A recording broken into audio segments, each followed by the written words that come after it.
Tour. Good morning, good afternoon, good evening. It's Ask Us Anything. You're in control of the show. This is something that we did an episode of it recently, Bri, a couple weeks ago. We loved it. We loved it, and we had a really good time, and we had a good feedback from the peeps. And we're going to do it again, and this is going to be a regular thing. So ask us anything. Get in the comments. Ask us something, and ask if you really want your question answered. Get in with the super chats, because that'll help us a lot. It'll help us a lot with sort of prioritizing the questions themselves, but also helps us a little bit when it comes to the channel. So Bri, good to see you, buddy. How you doing, man? Yeah, it's very good to see you. It's very good to be doing this show. Like we said, we were going to have Adrian on a few weeks ago, and due to some technical issues on his side, it kind of became a QA, and we loved it, like you said. And then this time, like I said, it is literally Ask Us Anything. This show could go wildly off the rails. Yeah. Paul Pablo is already in the comments. Can I ask anything? Was this question? Yep. So it literally is Ask Us Anything. And yes, if it does go off the rails, that's kind of the point. Like we just want to have whatever conversation you want to have. So it's up to you guys, whatever you want to say or whatever you want to ask. Exactly. And I can see we got the first question in, and we got it from it's KPV. What's up, KPV? How you doing, buddy? And it's that question has actually been up there since last night, since we said we were doing this show. So it just goes to show how eager people have been. So the first one, and you can answer your one first, Brian. I'm going to make this two, because I'm going to answer it in two ways, because I've been to loads live. Sorry, so I've got a live and when I haven't been there, kind of thing. But what is your favourite North London derby moment? It's an obvious one, probably, and I think most people would respond the same way. It's the Harry Kane goal when he had the mask on and he came out of the corner. Unfortunately, we didn't win the game. I mean, it ended up we ended up drawing 2-2, which was disappointing. But that goal and that moment and in that sort of, obviously that game, of course, the North London derby was just absolutely incredible. What a goal! What a moment! What a performance from Harry Kane. So that would be my initial response in that scenario. I'd like to think about it a little bit too, because there are other ones that were previous to that I haven't considered, but that was my initial thought. Okay, so my two, like the one, so the not live one is Paul Gascoigne's free kick against Arsenal in the FA Cup. I mean, that's my favorite. Yeah. My favorite one live isn't even a Tottenham goal. It was my first North London derby as a season ticket holder, and we beat Arsenal 2-1. And it was the season after Naeem scored his goal from the halfway line, and literally, as David Seaman was walking down to the Paxton, which is where my season ticket was, on the corner of the Paxton in the East Stand, block 23. The whole Paxton was just singing, "Let's all do the Seaman, let's all do the Seaman," and la la la la la la la. So that moment will always be my favourite Spurs moment that I've seen live. Have you thought of any others, Brian? No, I can't think of any at the moment, and I'll leave that hanging a little bit, because I think the North London derby, it's such a stressful game, right? It's always like, it's difficult, and we haven't had a ton of great moments in it either. Like it isn't a scenario where you're like, oh yes, most of it is disappointment, sadly. Yep. And so to think of like the best moments, that's the first one that came to mind for me. And if I think of one as we're doing the show, I'll bring it up again. But that and I think Harry Kane's header, I think it was the same game, right? Where he those two goals from Harry Kane in that moment were pretty spectacular. Exactly. I mean, before we go on to the next question, I just have to say with Daryl, does anyone have the Samaritan's phone number? That's easily found on Google. But what I will say with it, and it's obviously yesterday I did the Nagel Digest, and I spoke about the mental health show, and it's just another huge thank you for everyone's support with that. Sure. And there will be more of those coming from us, because it's a huge part of us So yeah, so we'll go down to the next question that we did have. I'm gonna have to take a while to think about this one. And everyone, keep getting your questions in because you are running. Get your questions You in. are running the show. If there's no questions, we are just going to waffle nonsense until your questions come in. So you literally hold the power of this show today. Yeah, this is your show. So get your questions in. We will star them and we'll go through them in order as they come in. Favorite signing under the Levy ownership. I mean, that's a loaded one for you, buddy. Obviously, like there's. I think Danny, you have a bit of intention there when it comes to sort of getting which I love, getting a little bit of a reaction or a question being asked that's controversial. Do you have one that you would think would be favorite signing under Levy? Well, did you go to something immediately, or did it take a bit, or like? Well, no. There's different aspects of the way I look at it. I'll never forget the Van der Vaart deal. Never ever forget the Van der Vaart deal. That's I mean, that last minute that was huge, and the quality of that man was incredible. It changed our season with him in that scenario for sure. I can say Moussa Dembele, but if I have to choose one, and people will know why I'm going to say this as well, I would have to say Jan Vertonghen. For me, I would have to say Jan because of my love for that man. Yeah, it's interesting because it was so under the radar, right? Like Jan Vertonghen and even Toby Alderweireld, it wasn't like, oh, this is a coup. You're getting like the best defenders on the planet, which we ended up getting. They ended up being the best defenders on the planet for a few seasons in a row. You wouldn't have thought those to be the best signings at the time, but post thinking, back to sort of what happened when they came into the club, you would 100% say that they were the best. I'm going to go outside of the sort of what people would expect, and I'm going to go with Mauricio Pochettino as a manager. I know it's not like. Well, I'm going to go Conte so far as like, we're new to it. But what we got out of Pochettino and what he gave us and what the club being the club again, Tottenham Hotspur being a club that I loved again, that I got to enjoy again, that Pochettino gave me that. And, I met him personally in Toronto when they came to do a scrimmage against Toronto FC, which I have a photo of, and he's just I just think he gets what it means to be what it meant to be a manager, and it was just massive. It was massive. You can pick players, right? But what the effect of him coming in had was it's just hard to measure. It was incredible, absolutely incredible.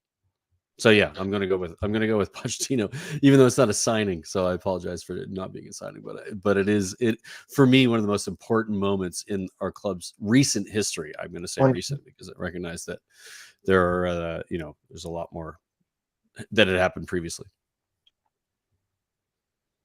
Great. So there we go. That's that question. Can I just ask everyone, because the questions are starting to come in, if you just put TOT at the bottom at the start, so we can for sure helps us find it a bit. It helps us find them a lot easier. So the next question on the list is from Superstar Ellie. What's up, Ellie? How you doing, lady? What's going on? So I would like to ask you your best and worst players at Spurs. Which player, past or present, would you have loved to have played for us? Oh, Jesus Christ. There's a lot there, Ellie. There's a lot there. I'd like to ask you your best player and worst players at Spurs. With which past or present would you have loved to play for us? So I'll tell you what, Brian, let's break this into two. So let's do best and worst player first, and then we'll do that couldn't play for us. That's a good shout. I'm going to let you go first in this case. So the best player doesn't. I mean, everyone on this show should know who I'm going to say here. There's only one. You sure you remember his name there, Brian? Paul Gazza. Without a single shadow of a doubt.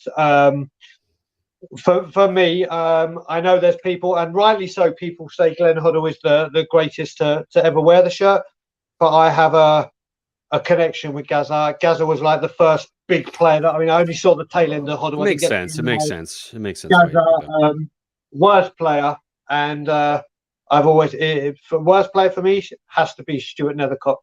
Has to be single-handedly, easily, and there is a few. There is a few to choose. So yeah, that will be my answer for those two. But just before you answer, Brian, I just want to say, Carl, the question you've just put in is the one we answered that you put in yesterday, and we've just answered it. But yeah, sorry, over to you, brother. All right, yeah. So best player. This is somewhat controversial, maybe for this is sort of comes down to how I've experienced Spurs and like living in Toronto and the access to football that we've had. And my favorite player over a long period of time is Jermaine Defoe. Absolutely fucking love him. I think what he did in both iterations at the club, he's a goal scorer, and I played striker myself, so I love Jermaine Defoe. I love him as a person. I think he's just a really, really good human, and I think he's always performed across the board. There's other players that would get into the conversation as far as quality is concerned, or maybe like whatever you're gonna rate it on. But Jermaine Defoe to me is just he's just Spurs through and through, and just a player that I've always admired in a bunch of different ways. Worst players, fucking hell, this is a tough one because it's showing itself. Yeah, it is. You could do it and show yourself. I think with the worst players, I'm gonna keep it in the sort of wheelhouse of it being like sort of how I've experienced Spurs, because I didn't watch Spurs in the 90s. I only saw it in the newspaper. Like I saw where we were, and it was 11th to 14th pretty much every time. So I didn't get to experience how bad some of the players were. So I don't have that as a reference point. My reference point is 2004 and onwards, when I was able to watch Spurs regularly. Oh, man, I think like Stambouli, maybe. Like what a useless signing that was. What's the defender's name? Frederick Fazio. Yes, that's my like. Come on, like what are you doing to this guy, Fazio? Yeah, that's my yeah. So also, before we go on to the player past or present, would you have loved to see play for Spurs? Just to let you know, and there's one person that has done it, and we will take. If you want to ask questions about me and Brian Ireland away from football, please feel free to. That's what this is about. It is ask us anything. We're fine with whatever questions are. They don't have to be Spurs related. You can ask us, how we met. You can ask us why is Ireland so good looking? Whatever you want to. Why do I live in Canada? Blah blah blah. It's just literally anything. Ask us anything. But you know what? People may think that this second part of Eddie's question is hard to answer. With which player would you? For me, it's very, very easy. And I'm going worldwide, and for me, it has to be Ronaldinho. I would have that's a good show. Loved. I mean, we can go through players past and present, but you know what? You look at Ronaldo's, you look at Messi's, you look at all these, but there was just something with Ronaldinho. So if I had to have my choice, without a doubt, Ronaldinho. It's hard to argue with that, but I am going to pick something different because it's boring to pick the same one. I would pick Messi. Messi in his peak, though. I think the thing about Messi is that now in the team that he's in and the league he's in, it's sort of like I feel like it's a bit of a shit show. It's a bit of a waste of what he is good at and what he did at Barcelona in his peak. I loved watching him play. It was just holy shit. If you could get a player like that in your side, you're going to win games on a regular basis. He's just so blessed with talent, like just blessed with ability. The things he would do on the ball, nobody could do it. Nobody else could remotely, not just do it. Nobody could stop it either. He's just incredible. I love Ronaldo. I think Ronaldinho is a great shout as well. And hard to argue either one of those, but Messi's it's just the talent in him. He just has something about him that it's ingrained. It's not something you can measure. It's just like, holy shit. Like somebody that guy can do that. That's fucked, man. Like, you know what I mean? Like Ronaldo trained himself to do it. Ronaldinho arguably is similar to Messi in that he just had it in him, and I appreciate that with like the ability just ingrained is impressive as hell. So I'll go with Messi. I know it's an obvious answer, but well, that's the thing. That it's very hard not to say Ronaldo or Messi just because of what they've done and what two of the they've best achieved. players on the planet. Period. Exactly, two of the greatest ever to play the game. So here we go. Next question. Thanks for that one. Thanks, Ellie. Appreciate it. And now we've got Martin Wild. What areas of the pitch do we think we will spend big on in the coming transfer window? Oh, great question, Martin. I can answer that quickly. For me, the most important thing is wingbacks. Antonio Conte has said and will continue to say, and we will watch and say, we don't have the quality in those positions. Wingbacks. We have to. Brian, let me just stop you there. Do you reckon we will spend big in that department, or do you think we will address? I think that it's the most important position, and I think Conte has stated that, and I think he will say this is the most important position. We need to address it. He can deal with what we have as a center half scenario when it comes to Eric Dyer, when it comes to Davinson Sanchez, when it comes to Ben Davies. Despite it not being good enough, he's made them good enough, but wingbacks are still not good enough, and it has to be dealt with. So yeah, those we'll spend big. I think if there's money spent, that it will be on wingbacks. Okay, so I don't think it's to be spent. Wingbacks, I think, is the main area we need to improve, but I don't reckon it's the area we spend big, because you look at DJ Spencer saying there's going to be 15 mil. We don't know what's going to be left back. I think where the lion's share of the money is going to be. I guess that's the thing. Sorry to interrupt, but I guess that's the thing is like spend big, meaning how much money will be spent. Yeah, that's what I. And I'm thinking more along the lines of like well spent. Like this is the most important things that we'll address. It won't necessarily be expensive to buy wingbacks. It'll just be smart, which I guess is a different question. So I didn't mean to do that. So for me, whoops, what am I doing? For me, it is. I think he's going big in the central defence. If we're going to get a Bastoni, if we're going to get, this is the area where also I think we need real quality. Yes, Davinson Sanchez has come in and done a good job in 2 games, but I don't think you can say, okay, he's nailed his place. Roden, still don't know. You and I both know Conte is not convinced just by a couple of performances. Like that's not how he functions, right? He's not going to say, "Oh, now I got a guy. I'm not going to go in and get what I need." That's not that's ridiculous. I think where the money will be spent the most, and to answer the question more accurately, and I apologize for not doing that in the first place, is a creative midfielder. I think that. I know that Conte's sort of system doesn't necessarily rely on a 10, but it does rely on a player who's has the ability to transition and get the ball to the players that need it. So when it comes to money spent and how much money spent, I think that's where the most money will be spent on a creative midfielder, probably. There we go. Good question now coming up from Mary. Big up, Mary. Which is your favorite shirt over the years? Oh man, favorite shirt. I have to look at it. For my favorite shirt, and controversial or otherwise, is the ribbon one that like I fucking love that shirt. I don't know, but I also I have it. I bought the kit as well. It's the not the purple one. It's like the fucking hell. I gotta go get it. It's well, you go get it. Whilst I'll say what my shirt. Yeah, let me see. You go get it. So for me, this is it's split between two for very different reasons. One, I love the Gaza 90, the shirt that Iggy's actually just got, the 1990, was it 1989, 90 or 1991? It was not 1990, 91. The shirt we wore, oh no, was it 89? Yeah, 1991.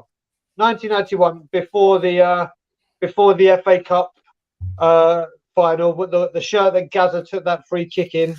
But my favorite shirt was if people remember the Puma shirt where it had the blue going across the top here. Oh, it's a good. The one that Gareth Bale wore against Inter Milan. I just love that shirt. I absolutely love that shirt. And the shirt I really want, although I'm not going to get it because it was Levy time, was there's 3 shirts, Jesus Christ, was the limited edition 125-year one, the half blue, sky blue, half Oh white. yeah, That kit, but that was a one-off. But my favorite two are definitely the Gareth Bale and the Gaza one. Which is totally fair. I'm a like, I love a third kit. I love like the random sort of like, what are they going to do with the third kit? And this is one of them. This fucking kit is tight. I mean, look at that. That is tight. It's super simple, which I love. I love good simple design. Couple of stripes on the sleeve.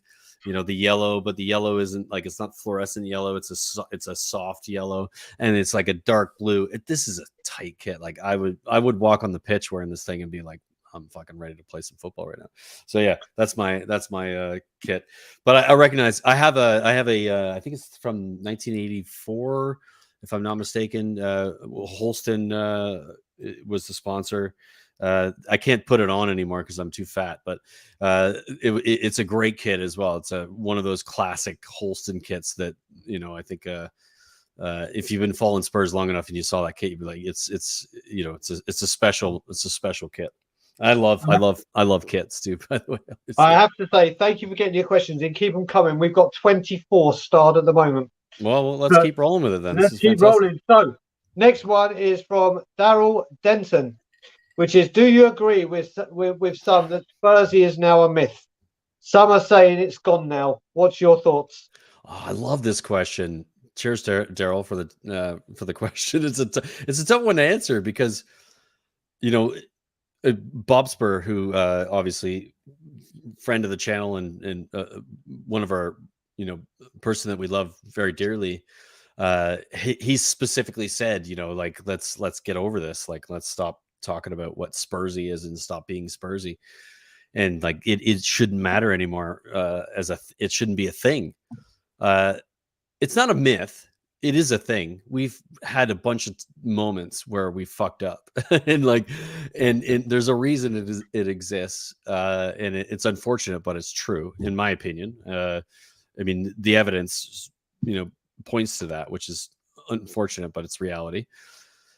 When it comes to whether it's gone or not, I would suggest that it's on its way out, and I think that there's other teams like the scum up the road who are doing the same thing or have done the same thing, like they did at Newcastle on Monday, that they deserve a name. You know, if we're going to talk about bottling it, that's the quintessential Spursy moment, is what Arsenal did on Monday, and wasn't us. It was Arsenal. So it's time to move on. I think we need to move on as a club and not buy into this idea that's you know, that's who we are as being Spursy. We're not, you know, we're not there anymore. We have one of the best managers on the planet. We have a really, you know, probably the best two forwards on the planet at the same time.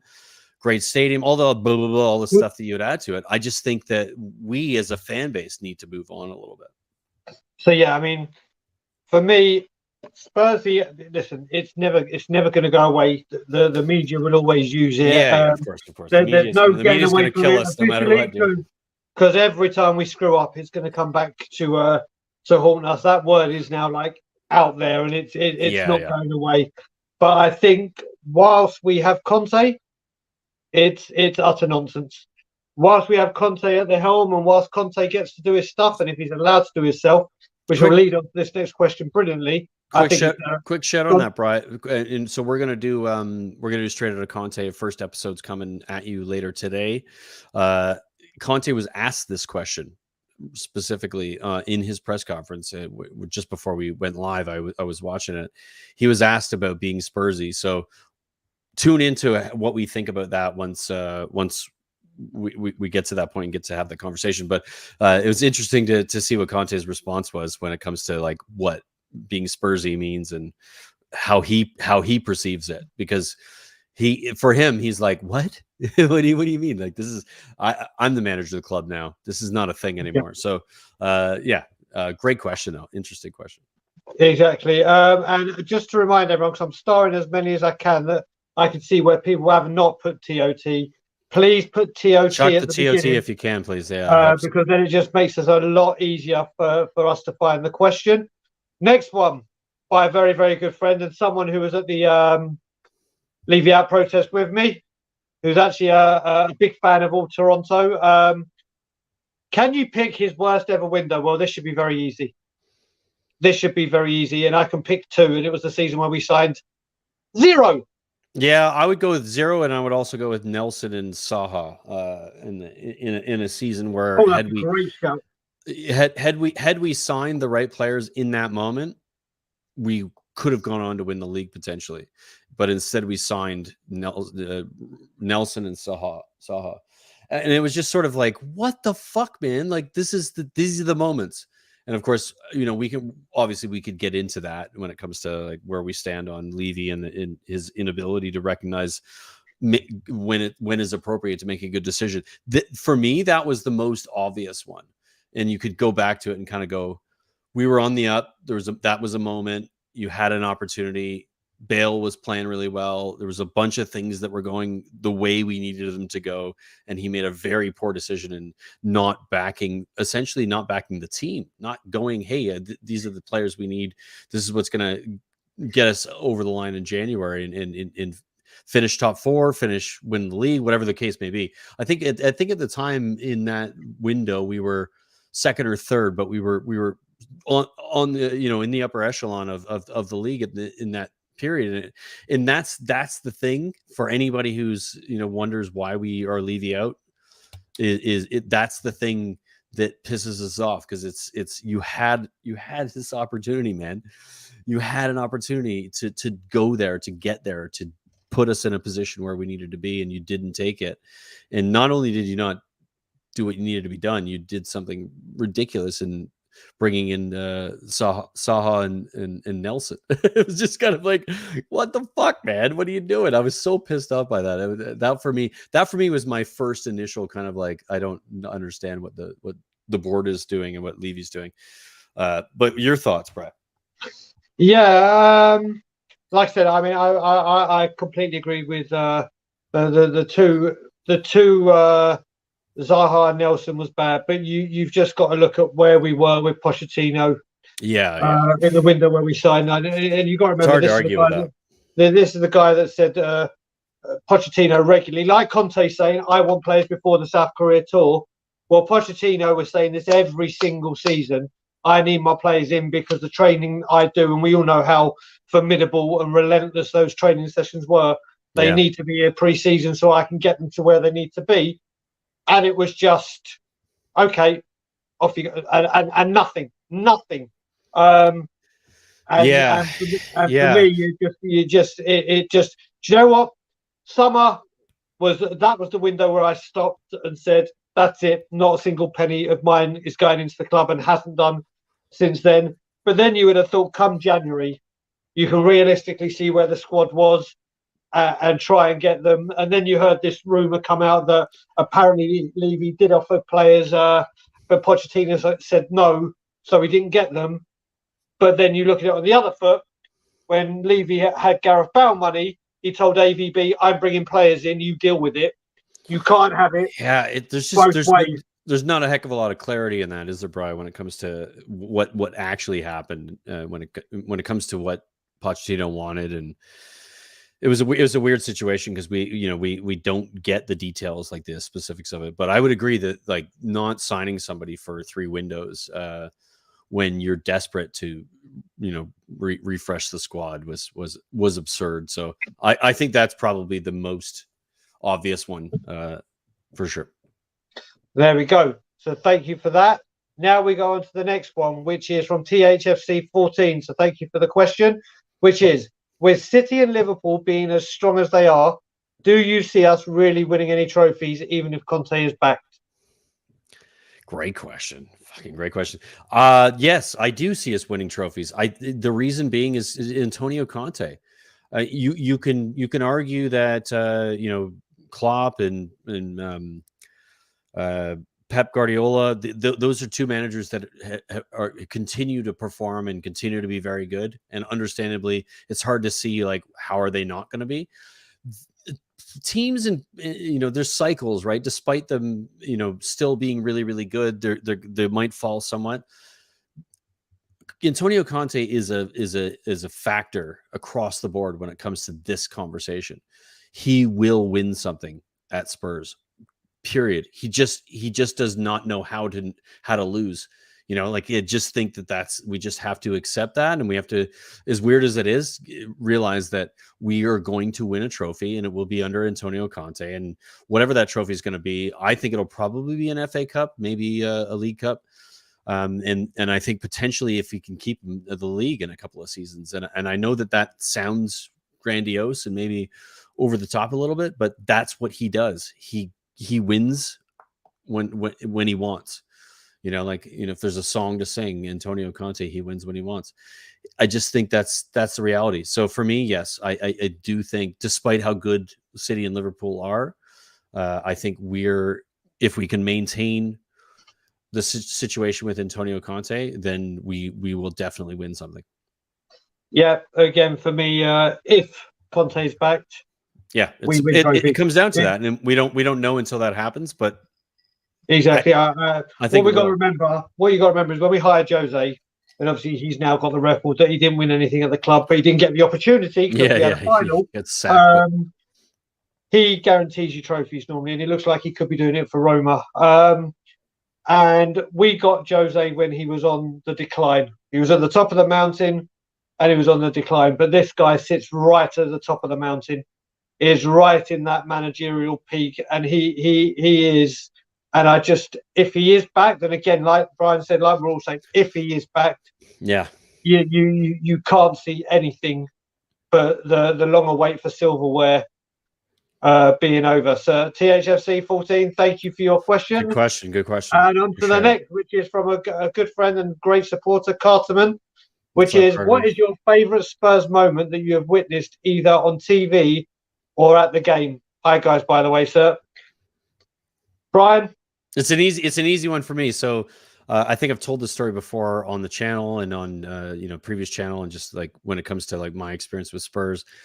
For my 40th birthday, which is 7 years ago, almost 8 years ago now, I went to Spurs opening game of the season at West Ham away, and it was Pochettino's first game in charge. It was Eric Dyer scored the winner, and then in the 94th minute. And I was in the away end, which is not an easy thing to do, right? Like it's not easy to get tickets. It's shout out to Toronto Spurs, which what used to be at the time was Spurs Canada, to sort that out for me and for my girlfriend to sort of sort that out to get tickets for it. But it was the most incredible thing. I remember hearing the songs and kind of like getting them ingrained. Like there was one guy in the crowd who was singing Arsenal Fan on a String, that song, at the time, like I was slightly like, this is intense, man. But understanding the context of it, and in that moment, it was just, there isn't anything better, I think, than an away game supporting Spurs in the away section, going to against a rival. And I know West Ham are like, it's not the same as a North London derby, 100%. It's, when I say a rival, it's a London team, so it's a derby. But and I recognize that West Ham are always in our shadow to some extent, but we stayed for 20 minutes at the end of the game singing songs, just really, really, and I was like, oh man, this is my club. I just, like, in that moment, like I had already been obviously a fan for a long period of time, but I hadn't experienced it that way. And I think as an away fan, it's a massive moment. It's something that it's hard to describe or hard to explain if you haven't been there before. So that, for me, that would be my favorite Spurs moment. It was just when Eric Dyer slotted that goal in the opening game of the season for my 40th birthday. It was fucking epic. It was amazing. So yeah. So do you know what? For me, there's so many. Yeah, I mean, you've gone to a million games, right? So I'm going to kind of pick two because I can't differentiate the two, and it's very, very recently. It had to be Leicester and Man City away with Simeon. and Ben from Man City. Obviously, going to these away games they're and so winning good, 3-2 right? and scoring in the last minute is. I mean, if I had to pick one out of those two, I'm going to have to go with Leicester, just because those 2 goals came within a minute, Yeah, and we were it was 2-1 epic. down. It was Man epic, City, don't get wrong, Harry Kane's where we should have been 3-1 up, but a goal was offside. But I was with Simeon and Grandpa for that game. proper moment for sure. It's it was just absolutely scenes and state. I think you got to remember with the Leicester game, people surged on. Mora came over and nicked someone's hat, and then for like Yeah, it was 20, incredible. 30 minutes, It was. I mean, it was the same similar thing at Man City, but Man City brought it back to 2-2, and then obviously Kane did what he did. But to score 2 goals in the last minute, like within a minute and a half with delayed extra time, I'm going to have to slightly edge Leicester over Man City, because that was just. It's interesting. Neither of us had picked the Ajax game with Lucas Moura hat trick. Neither of us picked that. So do you know what? I think the reason for that, and just to sort of add to it, I think it's just personal experience, right? Like being at a game is different than how you watched it, you know. And for me, that game was obviously one of the most massive moments in Spurs history, and what happened was incredible. But how I experienced it was what mattered. Like I was working in I think it was in Arizona at the time, and I had the game on my laptop, and I went under the table while I was working to freak out. So it's how you experience it, right? Like I think that matters. And when you're at the game and you're in an away scenario, like it's levels, man. It's like the limbs and the fucking madness. It's just like, holy shit, this is so good. So you know what? In the act of, like we said, and people know I'm very, very open about certain demons and whatever. And the next question is actually the first one away from football. The first leg, Ajax, where we lost 1-0 White Hart Lane, I was at the Scotland Yard, and I shouldn't have gone to the Scotland Yard, because in the coming up 14 years sober, which I will be in July, for some reason during that time was the time that I came within a whisker, and I do mean a whisker, of drinking. So I actually left the pub at half time, and I actually had to take 3 months out, and I went and sought help, and could not work because obviously my anger and temper, I could lose my job. But with the second leg, I was and ahhing whether to go to the pub, and I was like, I look back at it now, and if I'd gone to the Scotland Yard, don't get me wrong, people at the Scotland Yard know that. I mean, they probably would have been like, no. But I could have gone to any other bar in Toronto. But if I'd gone to that game, I think the first half I would have had a drink because I'd been so pissed off.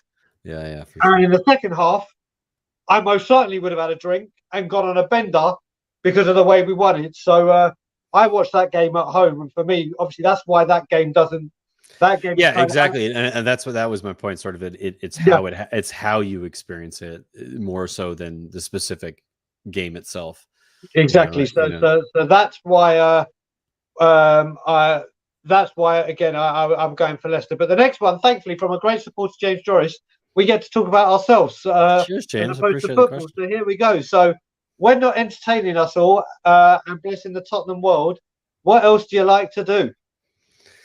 This is an easy one for me. I mean, like I'm a music guy. I write music, I produce, I'm an engineer. You may have noticed the intro for our channel and the Tottenham Ways intro, and I got a release coming out on June 3rd. My next release. Music in audio is I'm a bit of a nerd when it comes to that. So that's I absolutely love music and audio in general. So that's the thing that keeps me happy most of the time.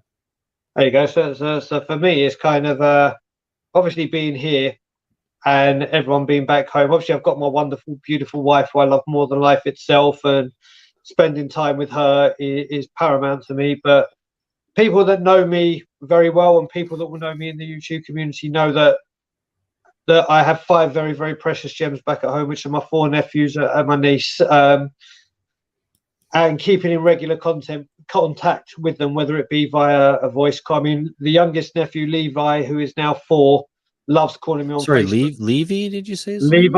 Levi. Believe me, if it was that name, I'd have something to do with it. My sister's gone for spelled the same way, by the way. gone for very biblical names. So we got Isaac, Noah, Joseph, Levi, Sophie. But Levi loves calling me, and he's obsessed with only on Facebook, and he loves putting the silly faces on Facebook. So he doesn't really talk to me. He just puts funny faces and laughs at the faces. But anything to do with them, they are literally, apart from my wife and obviously when we're on here, they are that. Going back to England, obviously it's very, very hard saying goodbye to the YouTube community that have become family to me, my actual family.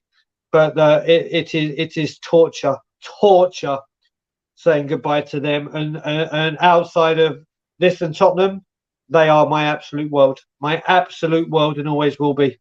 So keeping in regular content with them, and then obviously making sure I don't cut into their iPad time is most important. So I have to schedule that I have to adhere to. But James, thank you very, very much Great indeed, question, James. Thank you for the question. And now the next one is, I'm big fan, big supporter of the channel, Cole, which Cheers, is Carl. where do you see us in 5 years' time? I love this question because I it's something that I think about a lot, and I think it's something that, of course, the whole concept of what we've been doing as a club with the stadium and the training ground and the managers, and sort of like trying to put ourselves in that scenario where we're in the conversation when it comes to the best clubs, not only in just in England, but in Europe as well. I see Spurs, despite our ownership, despite our board being in the conversation of challenging, if we can specifically back Conte in this moment. If that doesn't happen, then we go back to where I have no hope whatsoever. So it literally comes down to that. In 5 years, if we do what needs to be done today, in this moment, right now, I see us being one of the biggest clubs in Europe, in winning titles and in challenging for everything like Liverpool are doing. I see us being in that scenario, but it absolutely comes down to that one caveat that we need to back Antonio Conte, and we need to keep him at the club as long as we can and make him our Klopp or Pep, somebody who will define who we are and ensure that we do everything that's required to be successful at the highest level. Yeah, I mean, for me again, Sean Butler from Spurs Talk Show, which is a great channel that I've just been on and love Sean to bits. Sean's a regular on our channel too. Around the Cockerel he comes on. So he's been coming up with a quote that, or not a quote, a statement that I quite like, which is Antonio Conte with his short reign at clubs. It's kind of like he's been with the girlfriends, and now he just needs a wife that he can commit to and stay with. And I'm hoping and praying it's Tottenham Hotspur. He really does seem to have that connection with us, the fans. Yeah, which is key, right, Brian? Like, it's key. It's that his relationship with us, and it's very Poch-esque, which is obviously the thing that I think most of us would agree that there was such a long period of time where we didn't feel connected to the club. And Pochettino gave us that connection. It was, we're now all in it together. We're all fucking going for the same thing. We're getting that now with Conte, and I think he's getting it. I think that's the key thing, is that he's starting to see and feel that the fans love the fucking guy. Like, obviously, we're singing his, as much as we can possibly do, singing his name across the board. So it's just like, come on, they just come on. But, I'm so hopeful with Conte. Just to finish out, I mean, it all depends how long we have Conte for and how long he stays. Yeah. Listen, it's everything, right? It's everything. It's literally, it's all on this man. It's all on this man. If this man is backed, if he is backed, and he can do what he does, then I agree with you. We will be reaching for the stars, and not just reaching for them. We'll be grabbing onto them. We will be the hardest team to play against for a long time if we can keep him. Like we will be very, very good. Like over and above, despite the fact that City have a ton of money, Liverpool have done really good, amazing things with when it comes to recruitment. There's something about Conte, and that he had, if you look at our results against both of those clubs this season, like that's it. We beat City, we beat Liverpool, or we drew against Liverpool twice. He has their number. He knows how to play against them. That says to me that we'll be in a good place if he stays. So it comes down to that for sure. And here we go. Another question is from a very, very good friend of ours. And it's from a guy, and congratulations to our original channel, Tottenham Away, with 5,000. Iggy, what's up, Iggy? How you doing, buddy? Mr. Italy himself, Iggy. A player match that you both would like to relive again. I know this easy, so I'll go first. It's not even Tottenham; it's England. Oh, and yeah. I mean, for me, it's Tottenham. It's actually one or two England games now. They have a Spurs player. I'm going to go with a player, not a match. So yeah, this is why I'm going. These two games, and Iggy will remember them well. I was at one of them live, which I'll talk to you about in a minute. But the first one I'd like to relive, if people will remember, before Italia 90, we played Czechoslovakia, who was still Czechoslovakia then, in a friendly, and we battered them 4-2. And Paul Gascoigne destroyed this team single-handedly. First goal, outstep of the foot, cross that Steve Ball volleyed. Second goal, Gazza run down to the line, cross, Steve Ball header. I can't remember the third goal, but the fourth goal, Gazza just goes on one of his runs, and you see Bobby Robson go, that is fantastic. It kind of sealed his fate for going to Italia 90. People hear me talk, and I will never bore about talking about this man.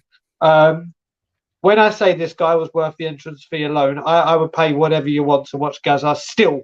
But the game that I was at, and I would relive over again and again, especially this moment, was Euro 96, that Gazza goal against Scotland, where he flicked it over Colin Hendry's head. And then you got to remember, with Gazza, we had all the dentist chair. England were going into that with a lot of criticism, and Gazza was taking a lot of it. And he was just sensational. And also, I was there at the Holland game as well. So for me, it's Gazza in those England games. And whilst you answer, Brian, I just need to go to the bathroom. So I need 2 seconds. Yeah, fair point. So I'm going to go with a player over and above a match in particular, and specifically because this player was the sort of my first experience with any sort of player at Spurs that was a massive player. So it was Klinsmann, Jurgen Klinsmann. When the first time I went to a Spurs match was 1994, when Klinsmann came to Spurs, and I think we played Newcastle. The game was in November, and he was epic. And Klinsmann, what he did for the club at the time, and it was sort of weird because he didn't really need to do what he did. He didn't need to be a part of sort of part of the club. It was kind of like he did it. I don't know why he did it. There's no real necessarily reason. I was saying Jurgen Klinsmann, Brad, in case you missed it. So yep. Klinsmann for me was when I became a Spurs fan, he was the player, and that was 94 when I was just like, holy shit, this guy's incredible. And what he did that season, and what he did for me as a fan, for becoming a fan of Tottenham Hotspur, I was just, that's the player that reminds me of why I'm a Spurs fan. And he was just Spurs through and through. He did the things that you want a player to do for your club, and at every level, not just the scoring goals, which he did easily, but just his personality, and he was just such a fantastic player and a fantastic human. So yeah, that would be my pick. Iggy, great question though. I love that question, Iggy. And we need to get you on our channel, by the way. Just a shout out to you. We're gonna book you in soon, brother, because we miss you. Exactly. So next one. This is a tough one. Can you name your favourite underrated Tottenham hero? Now, I this. thought of this already because I looked at it in advance, so I can Oh, go you first. cheeky bastard! I'm doing all that. I'm just starring them, and then. Yeah, no, I could go. I could go first if you want. Eso Akadu for me is he's a bit of a Really? yeah. Well, Okay. I mean, is he underrated? I don't know. Maybe I'm not thinking about it too No, much, it's in but your opinion, sir. If you think yeah, so. it's just the thing about Eso Akadu to me was is he was so good at what he did. He was so nonchalant. He just didn't give a fuck, which I loved. Right? He was just like, I don't care. I'm just gonna do what I want. I don't even like the game very much. I'm just gonna do what I want. And I mean, is that underrated? I don't know if that's underrated. Maybe I need to rethink the question, but that was the first thing that popped into my head. So I'll go with that to start, and I'll maybe rethink the underrated tag. You could go with Ben Davies, for a shout as an underrated player because he's been good for us for a long time in many scenarios with many different situations.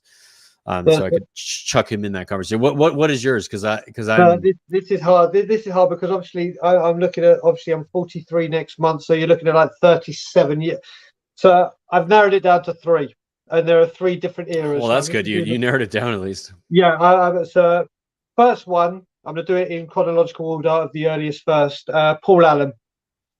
Paul Allen was an absolute workhorse that ate, drank everything. I thought of another one when you said So, him. so So, there, but I'll there's get to it. him. Number two is David Howes. And the reason I'll say David Howes is he was always that 7 out of 10 player. And you know what? Any player, and Frank Lampard did it recently. David Howes actually played for Tottenham on the day his father died in a 4-3 defeat to West Ham. And I'm sorry, anyone that does that, you are Yeah, it's epic. It's epic. to be able to do that. And I know for a fact, thank God I'm never going to be in that position. I wouldn't be able to play a game because I'd be lethal on a pitch. I wouldn't be able to control myself. I would be a mess. I'd be but the one that's recent, and I loved him the second we signed him, and for me, doesn't get the credit he deserves is Wilson Palacios. Wilson Palacios, when he It's a good came shout. in, It's a good shout. we needed a pit bull. We needed with the Vieiras and everyone coming in, and that position and Makaleli, that position became so vital, so So vital. I have another player that like is in a similar position that I think hasn't been given enough credit, and that sort of not the underrated tag is Scotty Parker. Yeah, Like he was immense for us when he I forget the specific seasons, but Scotty Parker, what he did, I know that he did the spin. Everybody makes fun of him for always doing the spin, but he was incredibly good at doing it, like retaining the ball, getting the ball back, and moving forward. I love Scotty Parker. I love his attitude. I love what he did for the team. He was I think a little bit underrated, but that's another one I chucked in there. yeah. I'm just going to address this right here, right now, and again, it's the same person as always. It's Paul Pablo. I just need to address this with you, buddy. Gascoigne was a legend. What chairman sold him? Spurs will go. Yes, it was Irving Scholar that sold him, and I still say Levy had nothing to do with it. Right. Levy, Just I'm right. going to block this guy soon because he's No, driving me around the don't fucking block point. him. Don't block him. It's fine. Paul can have his opinion. It's not a He's problem. he's driving me around. But let's just get to that question first. Yeah. You just skipped No, I haven't skipped it. No, I can three see the question people's was coming on. questions. No. I'm looking further down in the comments. What's going That's on? my I don't know. point. We'll get to Paul's Yeah. question and we'll Okay. answer it. So there we go. So then next one is Daryl Denton. This is a really good question, and I know my answer already. Was Michael Dawson overrated? I would say no. I would say Michael Dawson was rated based on who was next to him in the King, and he was a very good player when he was playing next to Ledley King. He was an average player when he wasn't, and that's fact for me. So for me, he definitely wasn't overrated. What I do think happened is we kept him longer than we should. And rather than replacing him and buying better, we kind of had him. Listen, Michael Dawson, if you want to talk about a person that will put his life on the line and his body on the line for Tottenham Hotspur, 100%. But when it comes to quality, though, Bri, he was only really good when he was next to Ledley King. But you could say that with a lot of people. You could say of that course, you can say that. No, but I'm saying you could say that right now with Højbjerg and Bentancur, or you could say it with. You can, yeah. You could always say it with certain players, but Michael Dawson. I loved him. He was for hero. me. He was very, very. So for me, I don't think he was overrated. I think he was underrated. Yeah. In fact, he could have gone with the other ones about players that are underrated. Yeah, I think he's underrated. I think he was incredible. He literally. I think we should have sold him 2 or 3 seasons earlier than we did. Yeah, I understand. I'm so happy he's back at the club. I love him. I love him. When I say his personality is incredible, he's such a good human. Like I just love him. When I say we should have got rid of him 2 or 3 years earlier, I say it in the way that obviously he hit the height. And we should have got rid when we could have, but because of what we do, we didn't replace. We stagnated, and he stayed. But listen, that man for me definitely wasn't overrated. And now we come on to a very good supporter of the channel, Jim Birdcoys. What's up, Jim? Who do you think should be captain next year? Keep Hugo or someone new?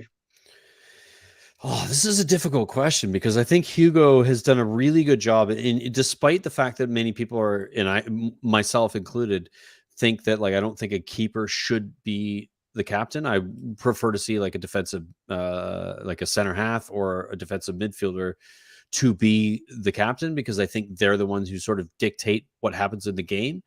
But Hugo is, World Cup winner. He's done so much for the club. He's been with us for, I think it's 10 seasons now, which is incredible. He is a leader. We don't necessarily see him as a leader the same way we would see other players as a leader. He does it in a very specific way. And I think it works to some extent. And there's moments where I'm a bit like, oh, fuck, it would be nice to have Dyer as a captain in that moment, or, whoever it is in that sort of center half scenario that can dictate things. I do think if we are going to invest in Hugo for another 2 seasons, which I think we should, that he should remain club captain. But I think we should consider in that scenario naming a captain per game rather than he's the captain every time. I think that's how I would approach it, and then you can sort of shift into who becomes captain on a regular basis.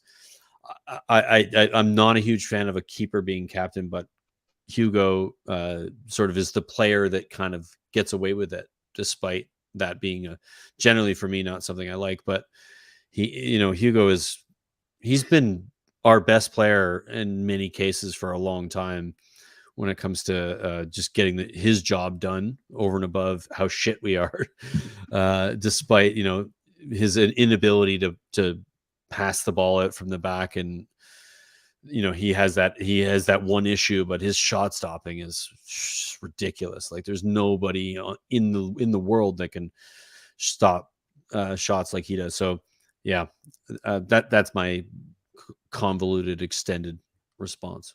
Yeah, I mean, I can answer this very, very quickly, and it's Hugo Lloris stays as captain. Listen, if this is his last season, the last thing you do is strip him of the captaincy after he's been captain. You can't do that for God knows how long. What way to take away some of the stuff that this man has done? And this man, and as much as Brian Ireland can testify to, whenever he's got the ball at his feet and we're together, I literally go into meltdown because it petrifies me. It's a difficult one. It's a difficult one because that's a new thing that has happened in the Premier League, that has happened in football in general, that the goalie is now responsible. Yeah, I don't agree with it. It's agree or disagree. It's just that's how things are now. Yeah, and so he as a player and as a keeper didn't come through the ranks to learn how to play with the ball at his feet. He learned how to do what goalies do, is stop shots, right? So So it's, it's hard to give him flack for doing his job so well. Yeah. He does his job so well. He is, for me, still across the board the best shot stopper on the planet. Like, don't get me wrong, he has other problems with him with some of the things he does as a keeper, but there's no better shot stopper in world football when it comes to his reaction time and his ability to some of the saves he makes. It's just like, holy shit, dude! Like that, who can do that? There's nobody who can do that. Like Allison does other things. There's the best keepers in the world do other things, but he is the best shot stopper on the planet for me. Thank you. And now here we go. Here's the question. Tottenham On Tour. Hey, Paul, how Best you doing, chairman- buddy? Best chairman in 50 years. You should spell our club name better, perhaps, if you want us to take you seriously, Paul. Yep. He's asked the question again because he thought we'd ignore the question. But Tootin', you go, Ireland, and then I'll go. Yeah, I mean, I don't understand why this is a question that's being asked in the first place. And I think Bob on the stream on our podcast on Tuesday put it really, really well when it comes to, this is an irrelevant conversation. It isn't about who's a better chairman now or what's happening now. It's is the chairman, or is the who are we backing and why, and is there value in that? So it's an irrelevant question, Paul. I mean, I recognize that you've been a Spurs fan for a long time. I know you mentioned that on Tuesday. It doesn't matter. Like, why do you care so much about the answer to this question? And I'll let Brian, I'll let you go. Yeah, that. I mean, but I just think it's absurd for me. It is a ridiculous question, and I'm going to come out and say what I say. Alan Sugar. Yes, he was wrong, and yes, he did a load of bad, and yes, protests were to get him out. Did he deliver us players like Jurgen Klinsmann? Yeah. Yes. Did he deliver us a Worthington Cup? Yes. Would there have been a Daniel Levy if it wasn't for Alan Sugar? No, because the club would have been bankrupt and we were going out. Yes, there may have been another buyer, and I hear, yeah, there may be another buyer. Well, there wasn't. Yeah, I mean, And that's speculative, right? Then you look at it and you can say, don't get me wrong, Daniel Levy, that stadium is it's absolutely incredible. Full credit to him for that. The training ground, full credit to that. I got my first season ticket during Sugar. I got to see I got to see Jurgen Klinsmann and players of that mould. What you've also got to remember, when Alan Sugar took over, and in 1994, when we signed the season we signed Klinsmann, we had a 12-point deficit. We were at the FA Cup, and there was a fine. Alan Sugar said, "You know what? Fuck that. I ain't having it." Fine went down to 6 points. Sorry, the deduction went down to 6 points, and we got back in the FA Cup. Sugar again said, "Fuck that." 12 points eradicated. FA Cup back in, which we got to the semi-final, and we had a big fine to pay. He also redid the Paxton and the Park Lane with his money, not borrowed money, his money. Yep. Yes, he did. Yes, he did. Don't get me wrong. Sugar had to go, and I was part of Sugar out. But you can't. It's the most nonsensical question to try and get me to say, "Oh, the Parasite was," but the Parasites had 21 years to achieve what Alan Sugar did in 9. So my answer, Alan Sugar. I was too young to. I came into football the tail end of Irving Scholar, so I can't really speak a lot about Irving Scholar's previous. I started watching Spurs. My first game I remember watching as a 8-year-old was the FA Cup final where we lost to Coventry. So I can't go further back, or I can't. Actually, that is Irving Scholar. If we look at 50 years, I'm 43 now, or 43 next month. So yeah. Paul, you can carry on trying different No, and to be fair to Paul, we appreciate your position, right? Like you clearly are have an agenda when it comes to Levy in, and you think that your position is tenable, and I think that we're welcome to have the conversation with you, but I don't think that it's necessarily relevant to the situation. But appreciate your chat. Brian, what's the next question? The next question, actually, I want to know, Bob, can you WhatsApp me, because He just said time thoughts go to Paul Stewart at the moment. So I don't know if anything has happened to Paul Stewart, and if it has, I'd actually like to know about it. As I think other people have said in the chat. But the next one is this is a fun one from Carl Simpson. What were you doing on the night when Crouchy popped up against City to get us that Champions League win for the first time? Brian, I'm gonna let you go first because I gotta use the facility. Yeah, so you can. I mean, I'll be back in a sec. I can remember. My dad is quite superstitious, like myself. And for the Spurs Arsenal game, when Danny Rose scored that goal, I watched it at home with my dad, with my dad's best mate and his wife and my mum. We ordered fish and chips, and then obviously that result happened. So I was very, very superstitious and stayed at home, and we did exactly the same thing, ordered the same thing. And then when that goal went in, I just remember the goal going in, and I ran out of the house and ran down the road screaming. I can't remember what I was screaming, but I was most certainly screaming. And then after that, I made sure to speak to every single Arsenal fan I know, and rub it in.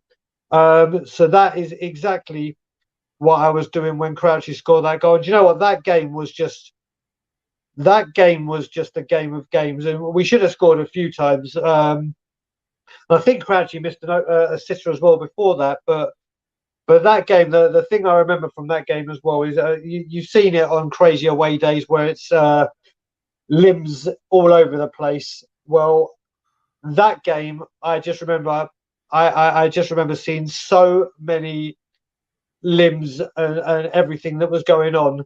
That game was just insane. But yeah, Kyle, that's exactly what I was doing. I don't know what Brian Ireland's doing, so I'm just going to carry on waffling.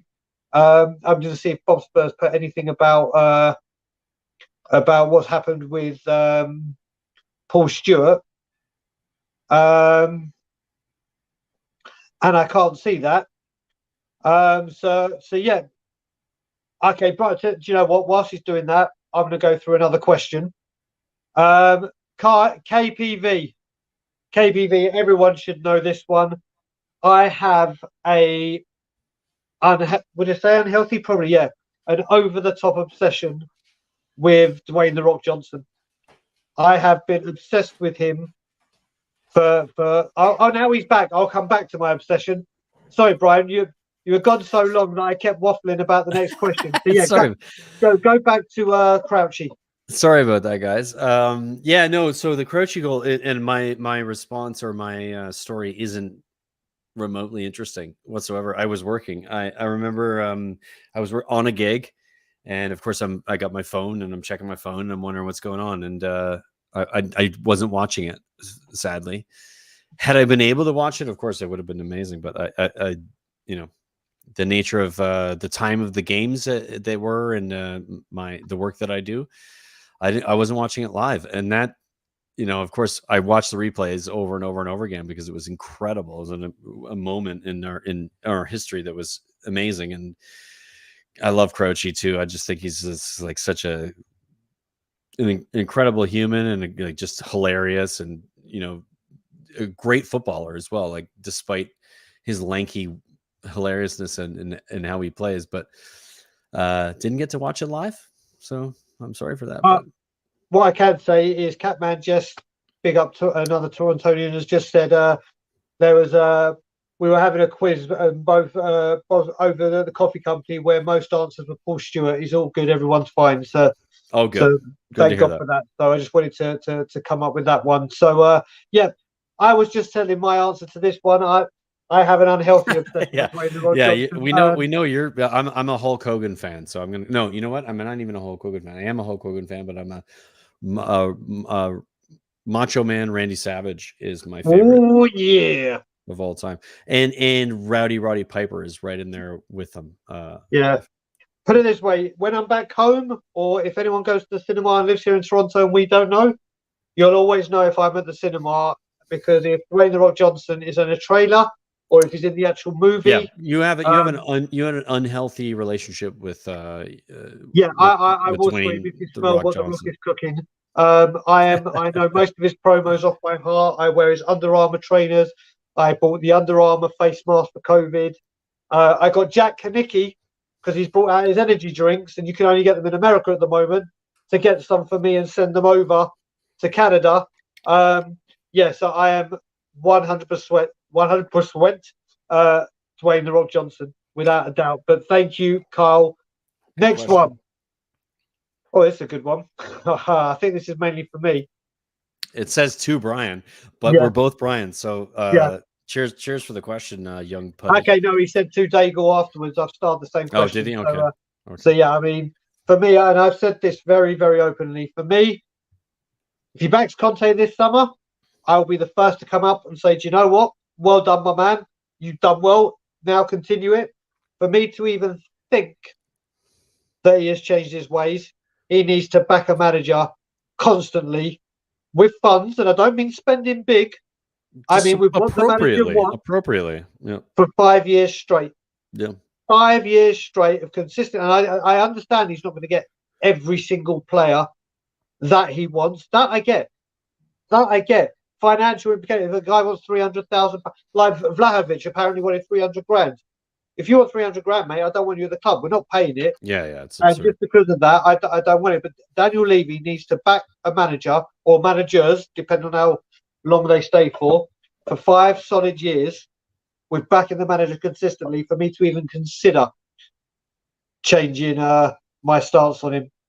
That's how long it would take. And I'm gonna since it's to Brian and I'm also Brian, I'm gonna my own response to it is similar to Brian's, but a little bit more nuanced in that I think that specifically this season, I don't need 5 seasons. I need this season. I need to know what's going to happen this summer. And I think that if Levy does what we all expect him to do and should do this summer when it comes to backing Conte, and Brian, you've understandably every time at the end, instead of saying Levy out now, you've started to say back Conte, that's the reality.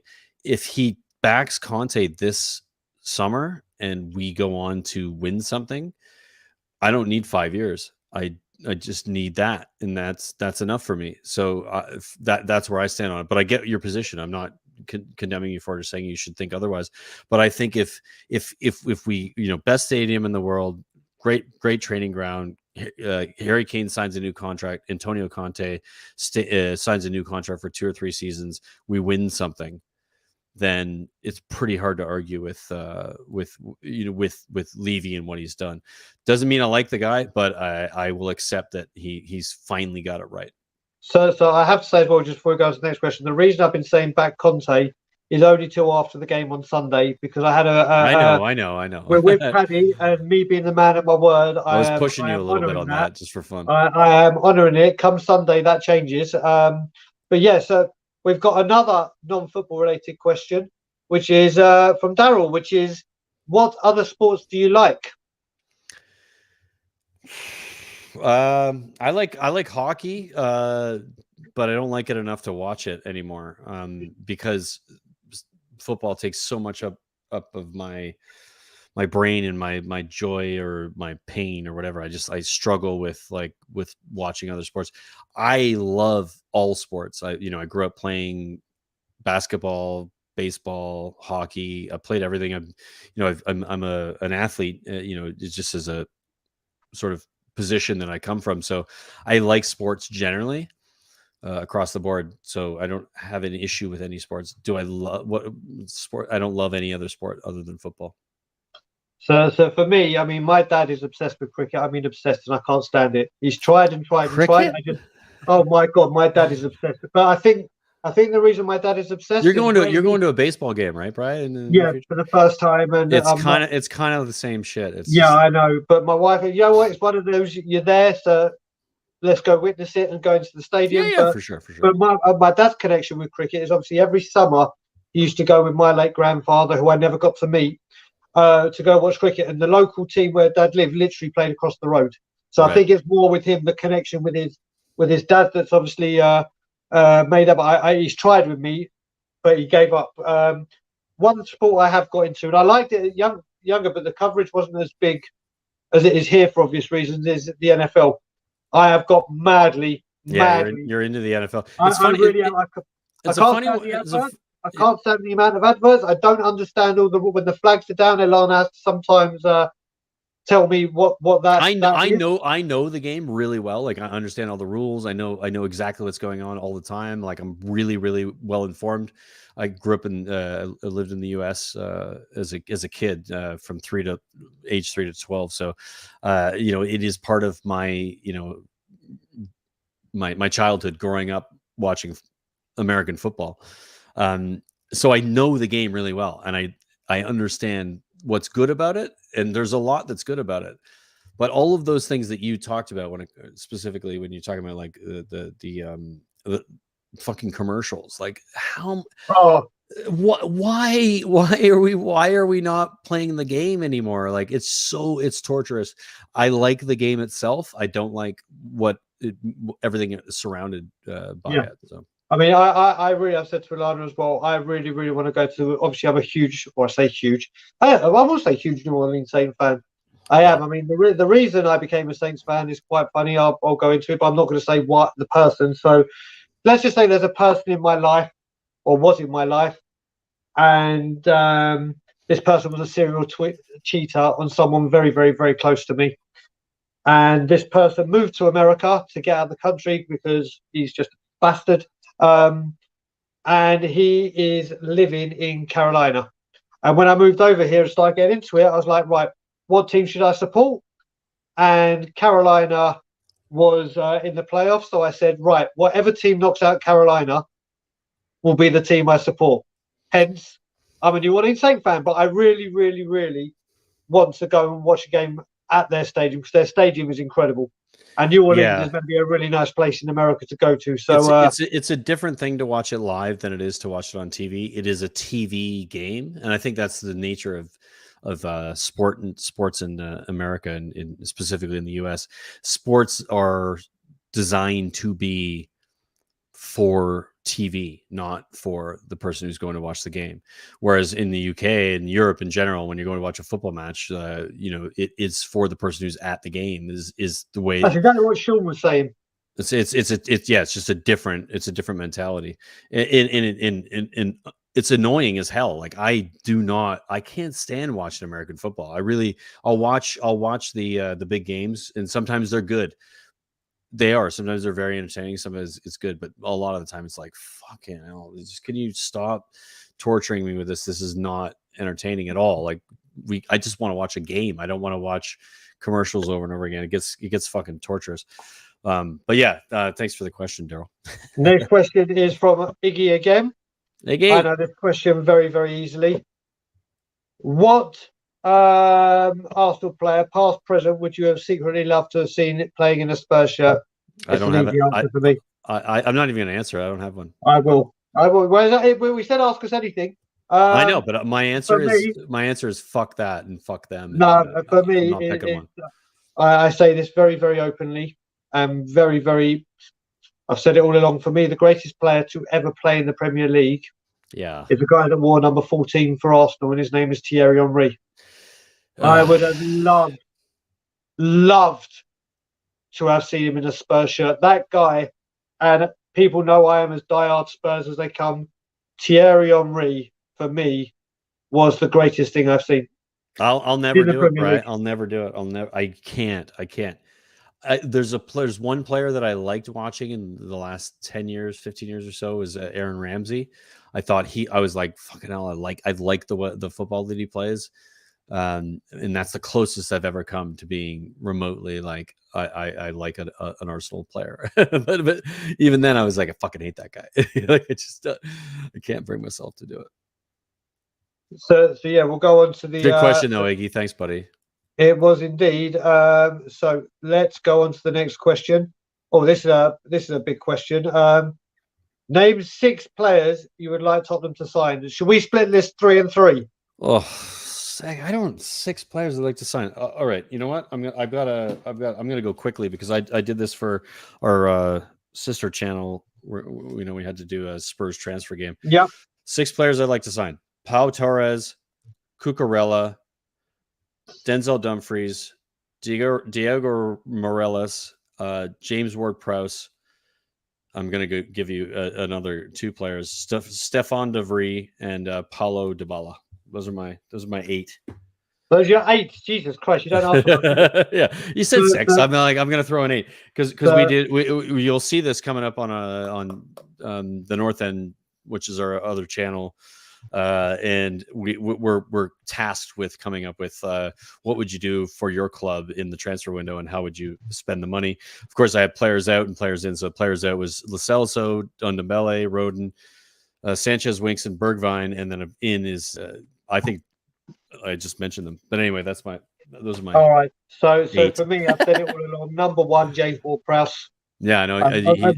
I've been set. You've convinced me, by the way, on that, Brian. You've convinced me. I think he's imperative. I want to see.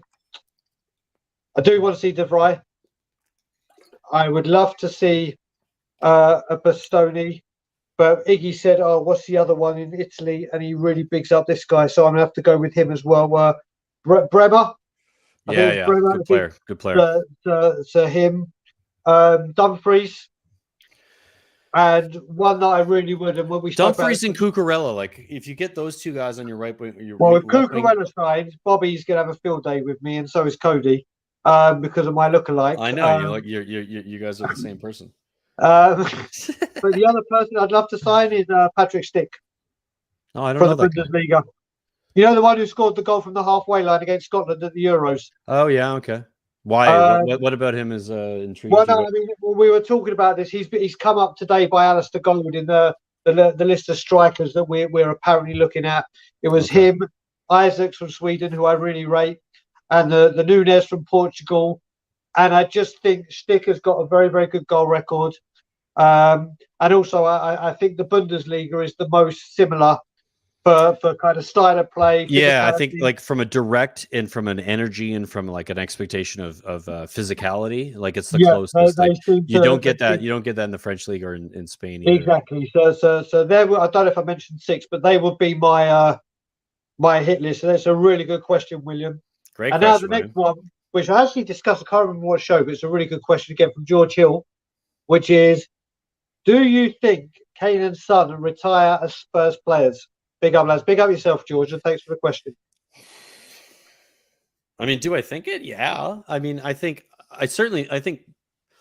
Son more so than Kane, which is an odd one to say, but I think Sonny is just essentially he is Spurs through and through. I don't see him going anywhere.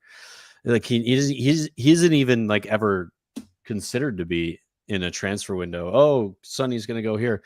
He's Spurs through and through. And I think Kane's going to sign a new contract, I think, as well. So yeah, I probably would say they both maybe not retire, because I think that's a bit extreme, but certainly most of their careers, you know, they may end up like at some other club at some point when they start to dwindle a little bit when it comes to their fitness and their ability to play at the highest level.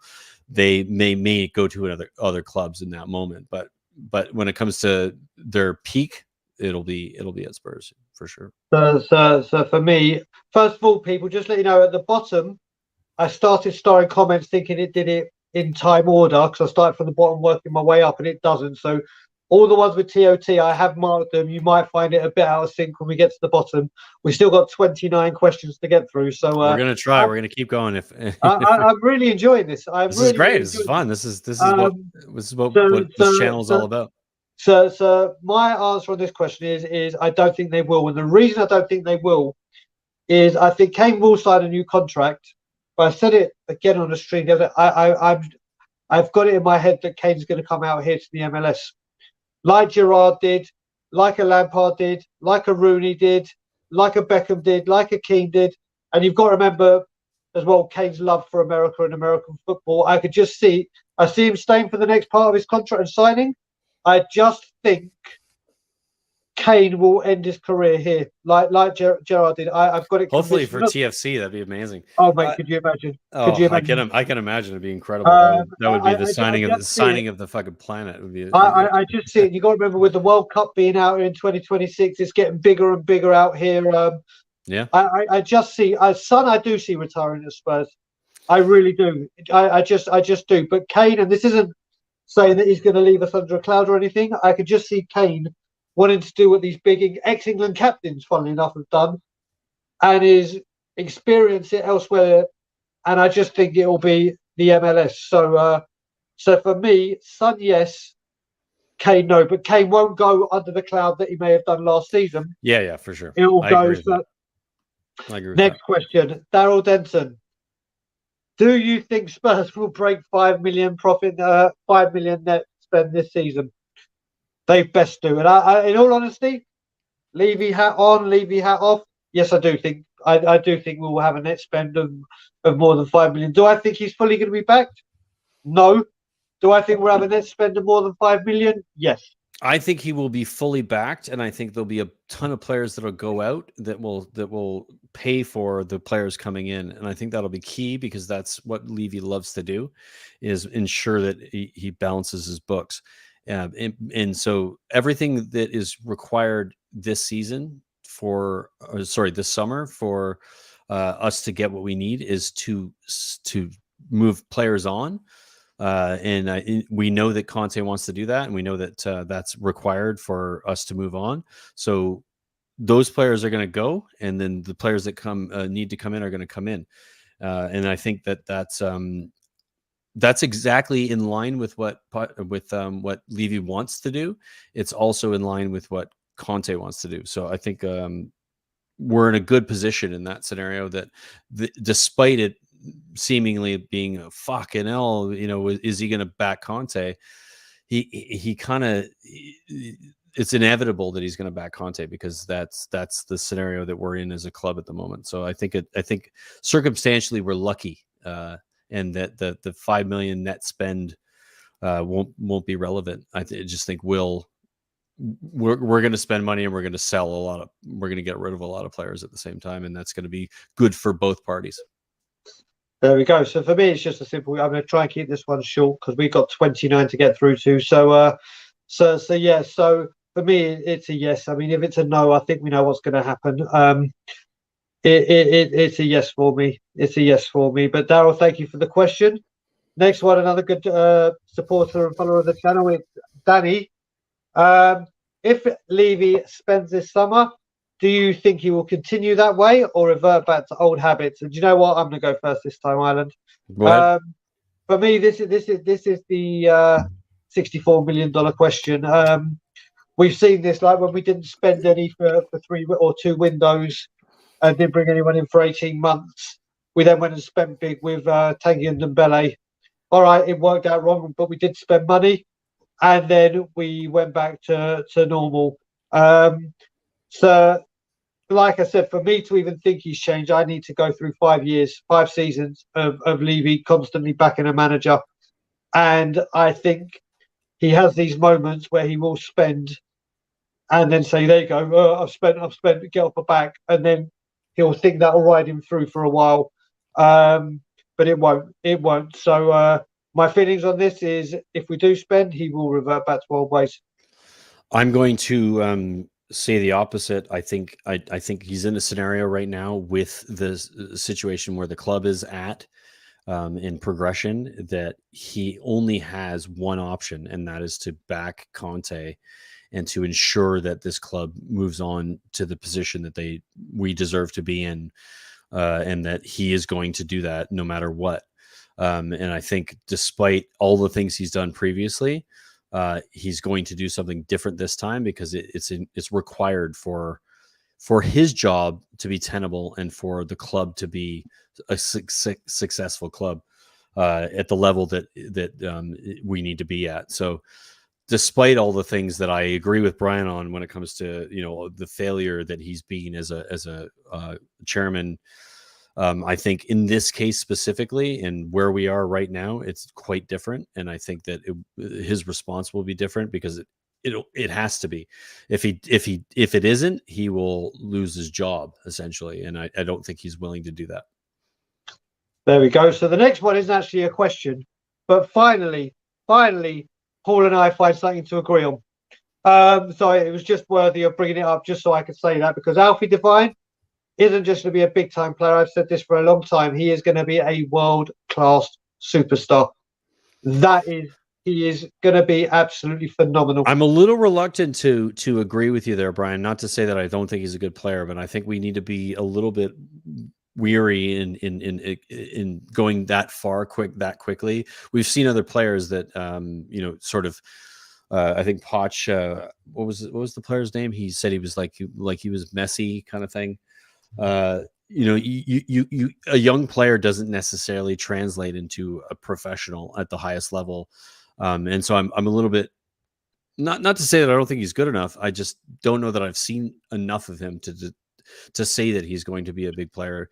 I want that to be the case? Of course I do, but I'm going to be a little bit more pragmatic about whether or not we'll see that happen or not, because I think there's players that we've seen that have this player, and then they just kind of fall off. So it's a really, really hard thing to be successful in football as a young player. It really, really doesn't translate necessarily from under 18s to under 23s to first team football.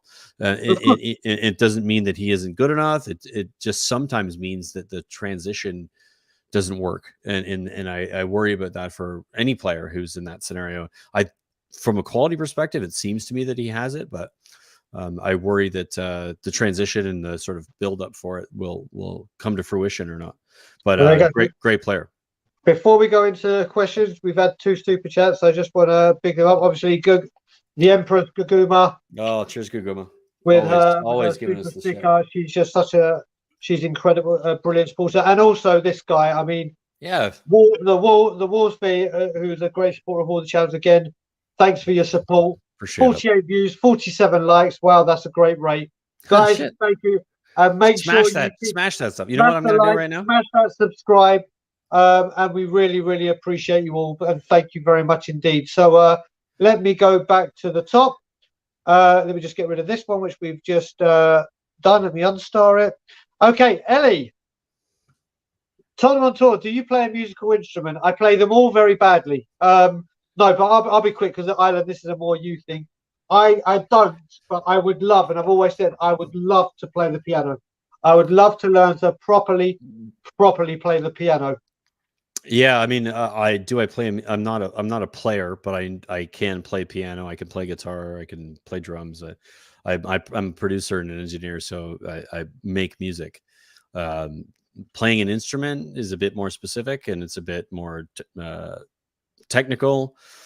I can play a bunch of instruments sort of badly, enough to kind of like get myself through writing music. But I'm not a player of any particular instrument. And I don't do it necessarily very, very well. But it's I understand instruments well enough to make music. Okay, so you can answer this one next, because this one I do think is for you, which is, Brian, how long do you think Canadian and US football will take to succeed? And I think you're talking about national. Do you know what? We can't really talk America. Are we talking about like MLS in this scenario? How long do you think Canadian and US football will take to succeed? So I'm guessing that's in regards to sort of MLS, and then there's. I'm guessing that's towards national. Is it Canada going World Cup? The Canadian national team. Yeah. I'll try to address all of those things, because they're all. Yeah, I'll leave this one over to you. I'm just to go to the bathroom whilst you do. Yeah, for sure. They're all kind of like in a different scenario when it comes to the Canadian football team. Like the national team, it's the best team we've ever had. Making the qualifying for the World Cup for the first time in, I think it's 36 years, since 1984 was the last time Canada got into the World Cup. But not only just got into it, but also dominated their group in beating the US, beating the Mexico, having really good players, the likes of Alphonso Davies, who obviously plays for Bayern Munich and is one of their big players there, and is fantastic. So from a national perspective, succeed. I mean, I don't know. Define success, I suppose, but I think I think Canada as a nation in international football is succeeding over and above anything we've done in a long time. So I would say that yes, we're already there when it comes to the national side of things. When yeah, I'm just trying to sort of frame the question a little bit. How long do you think Canada and U.S. football? So I'm guessing this is more about sort of the MLS and kind of, you know, how football is perceived in North America. I just think it's just time, right? Like, it just, if you look at how long football in Europe has been around, you know, we're talking 100 years plus, right? For most clubs, like, we know when Spurs were first created, right? 1887, right? Or we're talking about a long time ago, or 1882, was it 1882? Sorry about that. I fucked that up. A long time ago. It's been 100 plus years, right? So these clubs have been around for a long time. It's ingrained in culture, society, cities, culture are built around the football club that is in that city. That doesn't exist in North America the same way. So it's more of a, you're just kind of like, you're trying to create something that doesn't exist yet. You know, I'm a season ticket holder for TFC. You know, TFC won the league. They got the supporter shield. Quick question about how much does a season ticket cost? It's about $1,800 for the season. Okay, so it's expensive. Yeah, it's not cheap. No, it's not cheap at all. Very expensive, and it's, you know, compared to, it's funny because I hear people complaining about the cost of tickets in Europe, and I'm like, yeah, that's reasonable compared to what we pay for seasons. But point is MLS is like very young. 1994, 95, I think, is when MLS became an actual league. There was, before that, it was the NSL, the USL. There's a bunch of sort of pseudo leagues. There's like a league that is it's university based, so it's not even like a professional league. It's so different culturally, and it's such a different thing to determine where it will be or whether it will succeed. I think it's succeeding. I think MLS, whether you think the football is good enough or not, it is incredibly improved massively in the last, I would say, 5 to 6 years. The quality of the football is levels above what it was before. I'm not saying it's, you know, European level, but it is. I would say, like, you could compare it to the championship in England. I would say that it's around that level. I think you could probably play the best championship team against the best MLS team, and you'd get a good game. So that's where I think it's at, and it's time. It's just time. It just takes a long time. There was no you know, there was no place to go from being like, I grew up playing football at a high level to playing professionally. It didn't exist in Canada and the US. It was that you go to college and that was it. There was no path. That path now exists, and that's a massive change, and that's only happened in the last 10 years. So it'll be good for football in North America in general, and it's good to see that it's finally getting the, you know, kudos that it deserves. There you go. I'm not going to. It's very, very hard for me to answer. The only thing I will say, there's one Canadian player that I keep talking about big time that I would love at Spurs, and it's check out Jonathan. Is it Jonathan Buchanan? Jonathan David. No, for me, it's Buchanan every single day. I just love that Jonathan guy. David, man. He's the fucking striker. He's fantastic. But yeah, I know Plays that. Plays for Lille, I think. Also Davies, but I love that guy Buchanan. Anyway, next one. Yeah. Kelvin Fletcher. All the backup strikers we've been linked to seem pretty pricey, so could end up spending a few quid there, or spending a quid or two there. Yeah, I'm not sure about the question there. It's like, backup strikers. We don't want a backup striker. We just want another striker. You know what it is? Remember the question asked, where do we think we're going to spend our biggest amount of money? I think this has come through, and Kelvin's like, okay, we've been linked with a few strikers. Right. Maybe that's where he's going. For me, listen, I think if one comes in, it's one.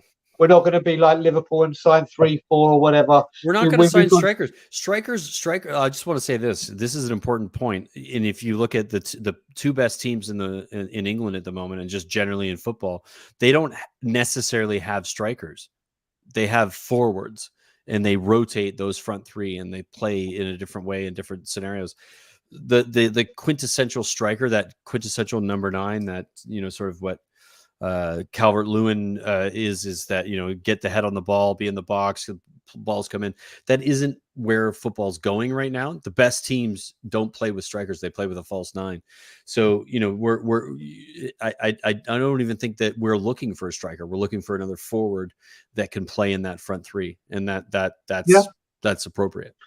Yeah, no, I agree. I mean, I do like the thought of having this. I think it's Patrick Stick or whatever his first name is, but I really would like him there. Next one, and it's from none other than Will Stewart, THFC Rams, which is, what's up, Will? Has Harry Kane been a purple patch player this season? Remember the word "this." So I want to ask Will what he means by purple patch, and I'm assuming that he means like he comes and goes. He sort of plays. Yeah, he has his moments. I would say no. I don't think he's a purple patch player. I think that we all know what happened in the offseason last year before this season started with Man City, right? Like, we all know that he was trying to leave because he didn't see the ambition from the club, and for good reason. He had his position, and I respect it, and I agree with why he was in that position. He's been very good, despite having some games where he didn't necessarily score. He's still been very good when it comes to assists and just being involved in the play. And I know Will's massively into statistics, which I am as well, and data is everything.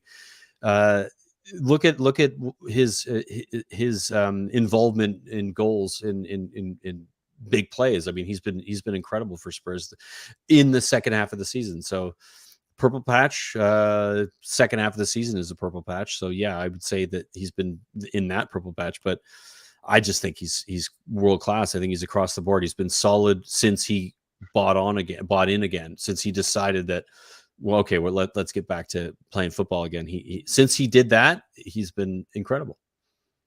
Yeah, I mean, I can see where Will's coming from this, because obviously I was there and I was very, very critical of Kane when I was over in England for the first part, when the games against Chelsea at home, Manchester United at home, and Villa at home that I went to. Since Conte's come in, he's upped his game, and there's no denying it. And some parts he has been absolutely unplayable, just like Son has been. He's also the fittest he's ever been in a Spurs shirt. Yeah. There's a couple of times. But you know what? I'm going to say, but what purple patches they've been. But I'm going to agree with what I think. I think I'm going to say yes for this season. Yes, I think he has been. You just got to look at the Brentford and Brighton game, where I'm not blaming Augusta or anything like that. I know what you mean by that. I know. I would say yes. Only this season. I mean, he's like you said, he's still world class. I still think like pigeonholing, and not pigeonholing is maybe not the right words, but suggesting that it's a purple patch. It's more about ambition, and he had an ambition, and the club wasn't meeting it, and so he was moving on, and then that has had an effect on his quality this season, and like, it's hard to get past that, and for good reason. So yeah, I mean, purple patch, I don't know. I think once he got his head down, his head's been down. So the patch was a moment in time where he was wanting to leave the club. Since that's gone out the window, I don't think there's been a patch at all. I think he's had moments where he's been, every player has moments where they're not going to be playing at their best, but he's been fucking amazing across the board for the most part, despite not scoring as many goals. There we go. So next question, Carl Simpson. Do you think Dyer has done enough to be back in the England squad? And would you keep him? It's ridiculous that he isn't. He's the best center half in England at the moment. 100%. He's better than every other England center half. It's ridiculous that he wouldn't be in the squad for me. So I'm going to say I wouldn't go as far as that he's been the best, but I do think he deserves. Who's better? Listen, you look at it, and I'm going to say this from an England perspective, from an England team perspective, not his club. I'm talking about when he represents his country. Harry Maguire hasn't put a foot wrong for England. Has not put a foot for England. Sure, but and I get that, but you're supposed to go on form. You're supposed to go on form, right? He's been better than Tyrone Mings. He deserves to be back in the England squad. He 100% deserves to be back. He's in the England England's squad. best center half at the moment. Period. That's your opinion. From a form perspective, Bri. From a form perspective, he's when it comes to how good our defense is at Spurs, and him being the center of it and being the leader of it, and being like how many clean sheets, how many how many goals conceded or lack of goals conceded. He 100% should be first choice on the team sheet for over and above Harry Maguire, despite Harry Maguire's record as a center half for England, particularly, which is I know you pointed out. Fine, he's been good for England. He has not been good this season at all, and you got to you got to go in form.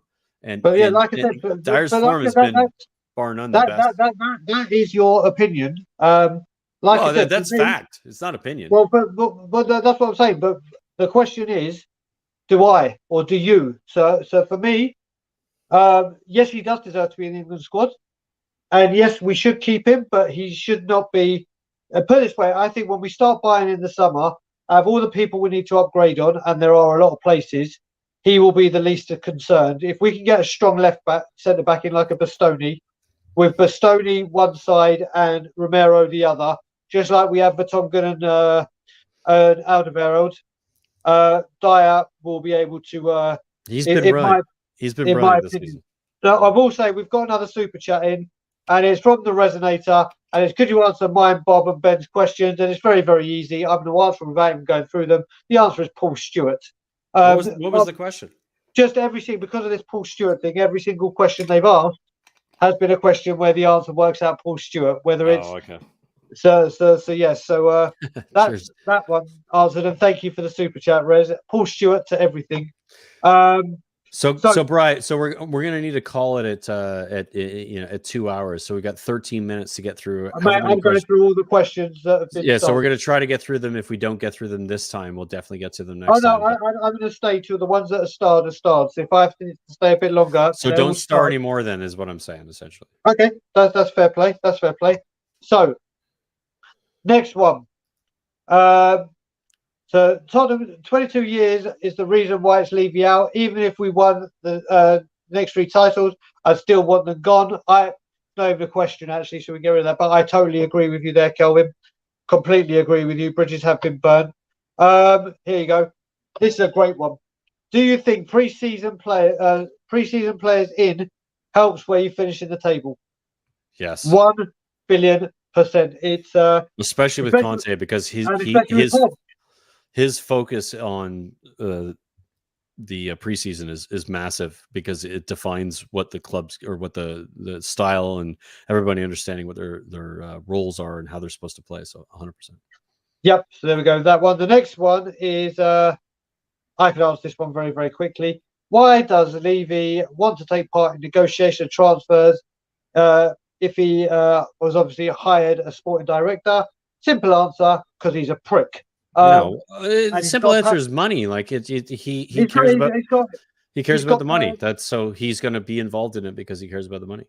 Yeah, and yeah, that's the easier way of saying it. Simple. But thank you. Next one. Sorry for repeating, but what it take for I've gone through this. It would take 5 years of constantly backing a manager, and I do mean constantly, for me to even begin to think that he's changed. I don't know what Kelvin, I don't know what that. I don't know who Midi is or what Midi. So apologies for not that. Martin, with so many decent free agents available, there should be no excuse not to back Conte. Totally agree. Yeah, totally agree. 100%. Great comment. And hopefully, with Paratici's knowledge or Paratici's power, that we'll see this summer, because this summer I think is. Parati's had his feet under the table for a year now. He knows what's what. He's got the rub of the green. He knows what's going on. So this this window is where I expect big things. A lot of people are giving him the Don Paratici title, which I never have and never will at the moment. But yeah, it's too soon. Too soon to say that. If he has a good summer, he's certainly going to be towards that. Brian, the next question is solely for you from Jim Bird. Oh yeah, go check out my handle is the man with three heads on Spotify. You can go check out all of the music that I have written over the last 5 or 6 years or so, and then you could also do the same thing on SoundCloud. You can check out on SoundCloud. I release some of the stuff I do in advance to just sort of get a sense of what people think about it. And then my releases, I've got a new release coming out June 3rd. It's house music. I write a lot of house music, so check that out. June 3rd. It's called House Arrest. That'll be out June 3rd. So yeah, check it out. The Man with Three Heads on Spotify. Okay, so before we carry on with the questions, just two things I want to get to. First of all, Kyle, condolences, my friend. I'm sorry to hear about your friend passing, your best friend. If you need to talk, we speak a lot on social media. Just reach out to me, buddy. Thoughts and prayers and condolences with her family. And another super chat from the Incredible Wolves. Top 4 season. It's going to be City, Liverpool, Spurs, United, sadly. Wolves and West Ham as well, dropping hard. Newcastle FC to be a contender for top 6. First of all, thank you for the super chat, Wolves. We really appreciate really it. I can't argue with what his comment is either. No, neither could I. Yeah, neither could I. And I see Holly saying, when am I coming back? Holly, I'm back June the 2nd till the 28th. Good question from Tim Man. Would you take Champions League football but Conte leaves Spurs at the end of the season?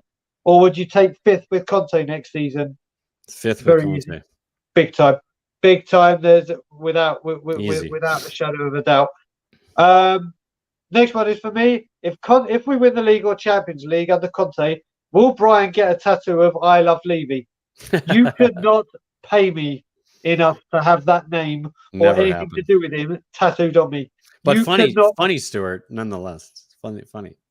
Yes, not happening. I would never agree to despite Brian having a habit of making bad decisions when it comes to tattoos. That is not. Well, no, they're not. Mate, do you know what it is? I love it's not one he will make in this case. So listen, mate, I'm very, very happy to have. You know what I mean. You know what I mean. Like, I'm going to make loads of stupid decisions in my life. I always do. So tattoos are all part and parcel. Born to Lose 73 was a huge supporter.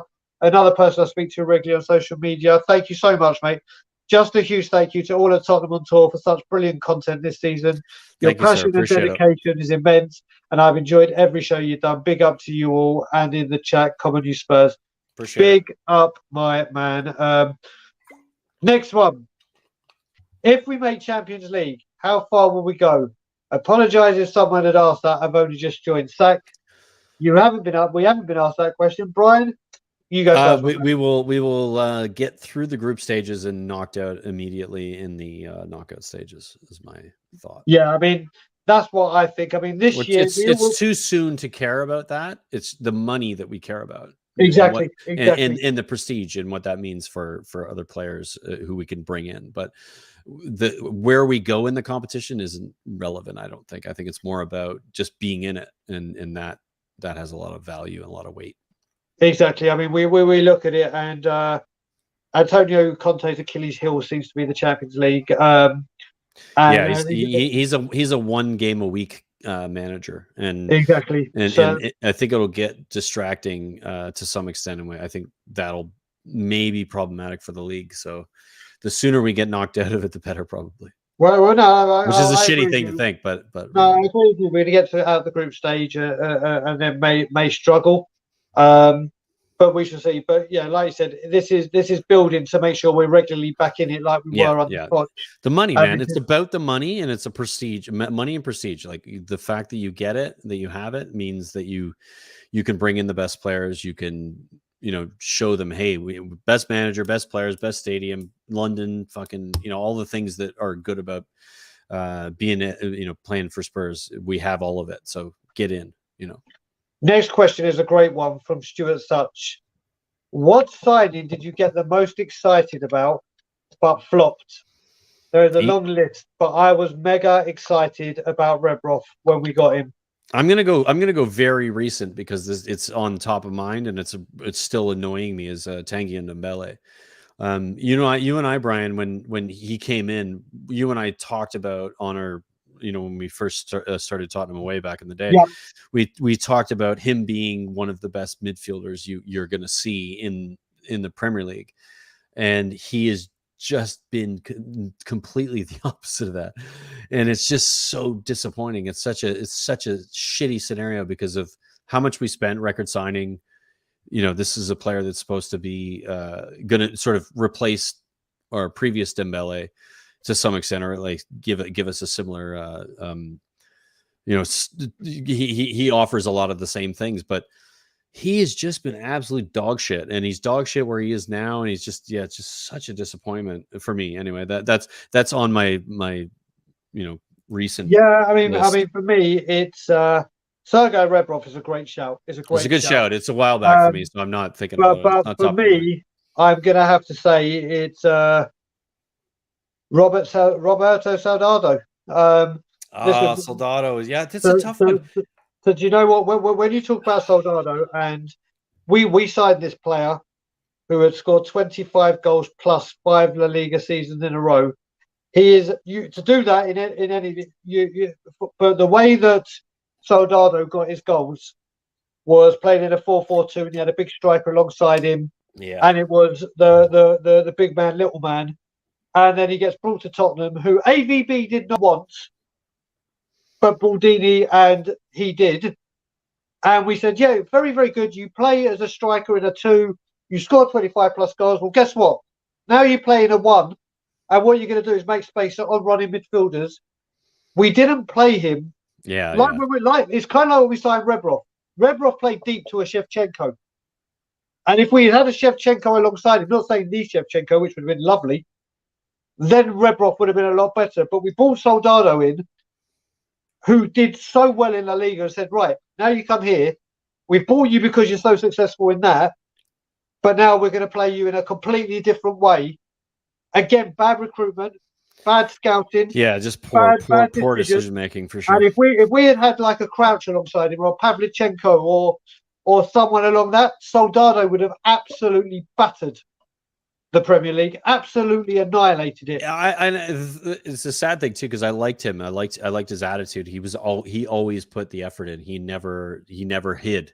He always knew, like, yeah, I'm not there yet. I'm not doing what I'm supposed to be. He was an honest guy, and unfortunately it didn't work out because, like you said, his record in Spain was incredible. He was a very, very good finisher and scored a shit ton of goals, and good goals as well. And he was immense, and to bring him in and to not get the best out of him was a failure on our part, not on his. Exactly. Next one, Stuart Conway. If a multi-billionaire took over Tottenham from Munich, he chose Levy to remain as chairman, would you be happy? Serious question. No. Listen. I want Daniel Levy. He is public enemy number. He has shown that he cannot keep his nose out where it's not meant to be. I want him out. And like I said, I will go to any extent to make this happen within certain limitations, obviously. But as soon as he's gone and he's left the club, as in he has no control over the club, I don't care what he does for the rest of his life. I wish him and his family and everything a lifetime of happiness. Go buy as many blooming skyscrapers, develop as much property as you want, and I wish you nothing but success and everything in your future. But whilst you're at the club, mate, you are public enemy number 1. I don't care who comes in. Him out. Yeah, I just think you're not changing anything if you keep him. Exactly. Next one, Stuart Such. There's some Stuarts in here today. What signing did you get? Oh, I think we just had this. Yep, it's I double starred it. Sorry, my bad. George Hill again. Outside of Spence, who are right wing back options you lads would like to see Tottenham pursue it in the summer transfer window? Right wing back. Shit, I don't know. Trent Alexander-Arnold. Yeah, of course. Never gonna. That's what I'd like to see us pursue. I think Dumfries can play there, can't he? Yeah, Dumfries is a right wing back. I think he actually plays a bunch across the whole 5. He's a very versatile player.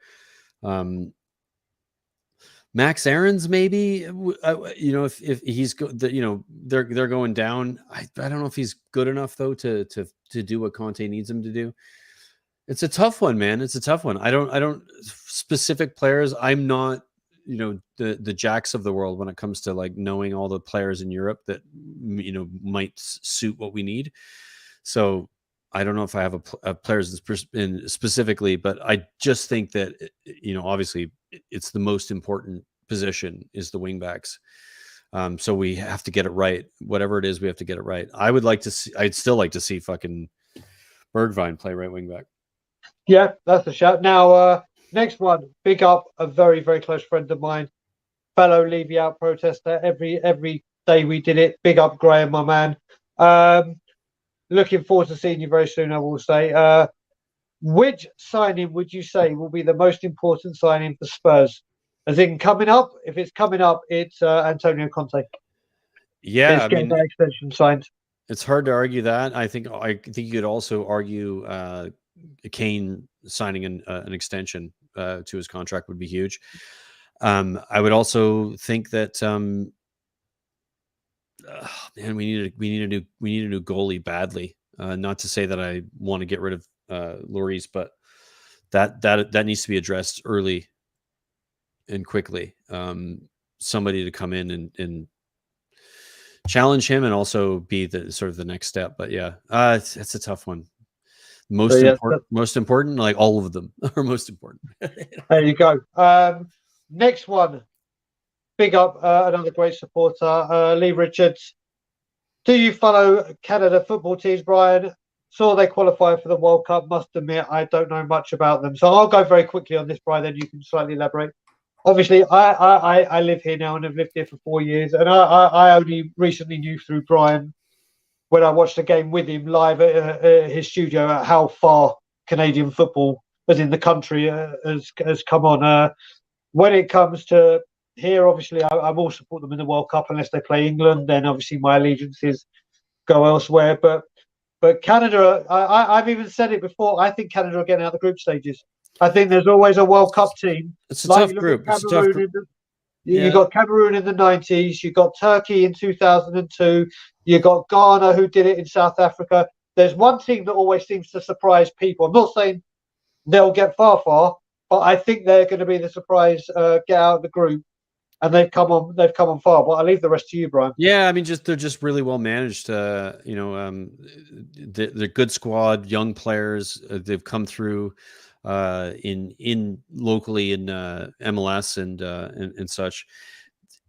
Yeah, I mean, there's an opportunity for Canada to be sort of the Iceland of the Euros a few years back. Do I see them getting past that? Probably not. They don't have enough quality. There's just there's quality in the team, but it just isn't enough to get anywhere past maybe getting through that group stage. But it's just super fun to the fact that they're there and to support a club or support your national team. I've been supporting England for the last 20 years or so because there was no reason to support Canada because Canada was never making any tournaments and that's changed, and so now I get to cheer for my country finally. So if Canada do play against England, I will be cheering for Canada. Well, mate, the Scotland 100%. Yard will be off the chart. Scotland Yard will be a lot of fun. It'd be a lot of fun. So born to lose, we covered this one at the very, very beginning, but I don't think you were here, so we'll go through it. For me, it is a toss between two. The shirt Gaza wore when he scored the free kick against Arsenal in the 1991 season, and the Puma kit that Gareth Bale wore during the Inter Milan game where he had the little stripe there, but exclusive kit, the half blue, half white for our 125-year anniversary. Can't argue with that, mate. Yours, Ireland? Do you want to quickly answer that? Yeah, I mean, I like I said, I can't argue with that. I mean, I like those kits. I don't think I have a favorite. I like a certain style of kit. I like a simple kit. I like the kit I got on. I love this kit. I think it's so tight. It's so simple. With the little stripes in the sleeves and it's dope. So yeah, that's my position. Another question from family member to me, family member to the YouTube What's up, community, Bobby? Mr. Bobby K. Hey, everybody. Thought you were a big hockey game fan now that you went to a game. NFL has been ruined by commercialism. Yes, NFL is bad, and I have been to a hockey game, but it wasn't a Maple Leafs game. Bobby took me and Alana to like the All, not the All Star. You know that the game they have, Bobby. I can't remember, Brian. I can't remember what it's called, where it's retired superstars. They have like an exhibition game at the stadium. We went there a couple of years ago, and it was wicked to go watch a game, and we were very close to the ice. It was great, and I love ice hockey. I love hockey's amazing. It's a fun sport to watch. Still For sure. moves so fast for me that it's too hard. Okay, we've had that one from Tim Mann where it was Champions League without Conte or top 4 or top 5 with him. Oh, here's a good one from James Joris. James is the one that's asked most of them away from football. For me, I'll do this easy. Favorite band? Well, music is very eclectic for me. I'm obsessed with Frank Sinatra because my grandma, God bless her, was absolutely obsessed and knew everything about him, and I had everything about. I learned to dance with my grandma badly. I did, but my grandma could dance, and it was to Frank Sinatra. But my all-time favorite person is Michael Jackson. I'm obsessed with Michael Jackson. That will never change. But I have a very wide mix of music. Movie, Lock, Stock, Two Smoking Barrels, Snatch, Mean Machine. I especially Snatch. TV show back home, I have a guilty pleasure for EastEnders. I've never missed an episode. But there's a show that I watch here religiously, which is coming to an end right now. And I urge everyone to watch it. Urge everyone. It's a show called This Is Us. This Is Us. Which is just the most incredibly written, very emotional. Yeah, but also hysterically funny at the same time. Yeah, for sure. It's brilliant. This Is Us for me. And Power with our good friend Brandon Victor Dixon. Yeah, I'm gonna go favorite band artist, Radiohead. Pretty simple for me on that one. I have a ton of bands that I love, but Talking Heads, huge. Absolutely love Talking Heads. But Radiohead, huge for me. One of my favorite bands. LCD Sound System as well. Favorite movie, the best movie ever made in the history of movies is Back to the Future. You can't argue that. If you argue that, you don't know about movies whatsoever. So get in the comments and tell me I'm wrong. TV show, best TV show, probably I'm going to go with, it's like Breaking Bad maybe is in that conversation. Or, oh man, but yeah, I'll stick with Breaking Bad for now. I might come up with something else, but yeah, those are my favorites. Okay, so we have 2 questions to go, and the last question is brilliant, and what a way to end the stream. So, Paul Russell, as we are short of English British players, are there 3 we should buy? Are we short of English players? No, it's kind of a yes. We need. It's a funny thing that, and it's a conversation that needs to be had about whether or not I can tell you, Bob right now is going mad in the comments. I know he is because he knows what I'm about to say, and it isn't a thing. We don't have a problem with English players whatsoever. So. Arguably, I would just say the backup goalkeeper is an easy one if you're gonna replace him, like a Nick. Is it Nick Pope? Nick Pope for the. You go Nick Pope. I go Dean Henderson.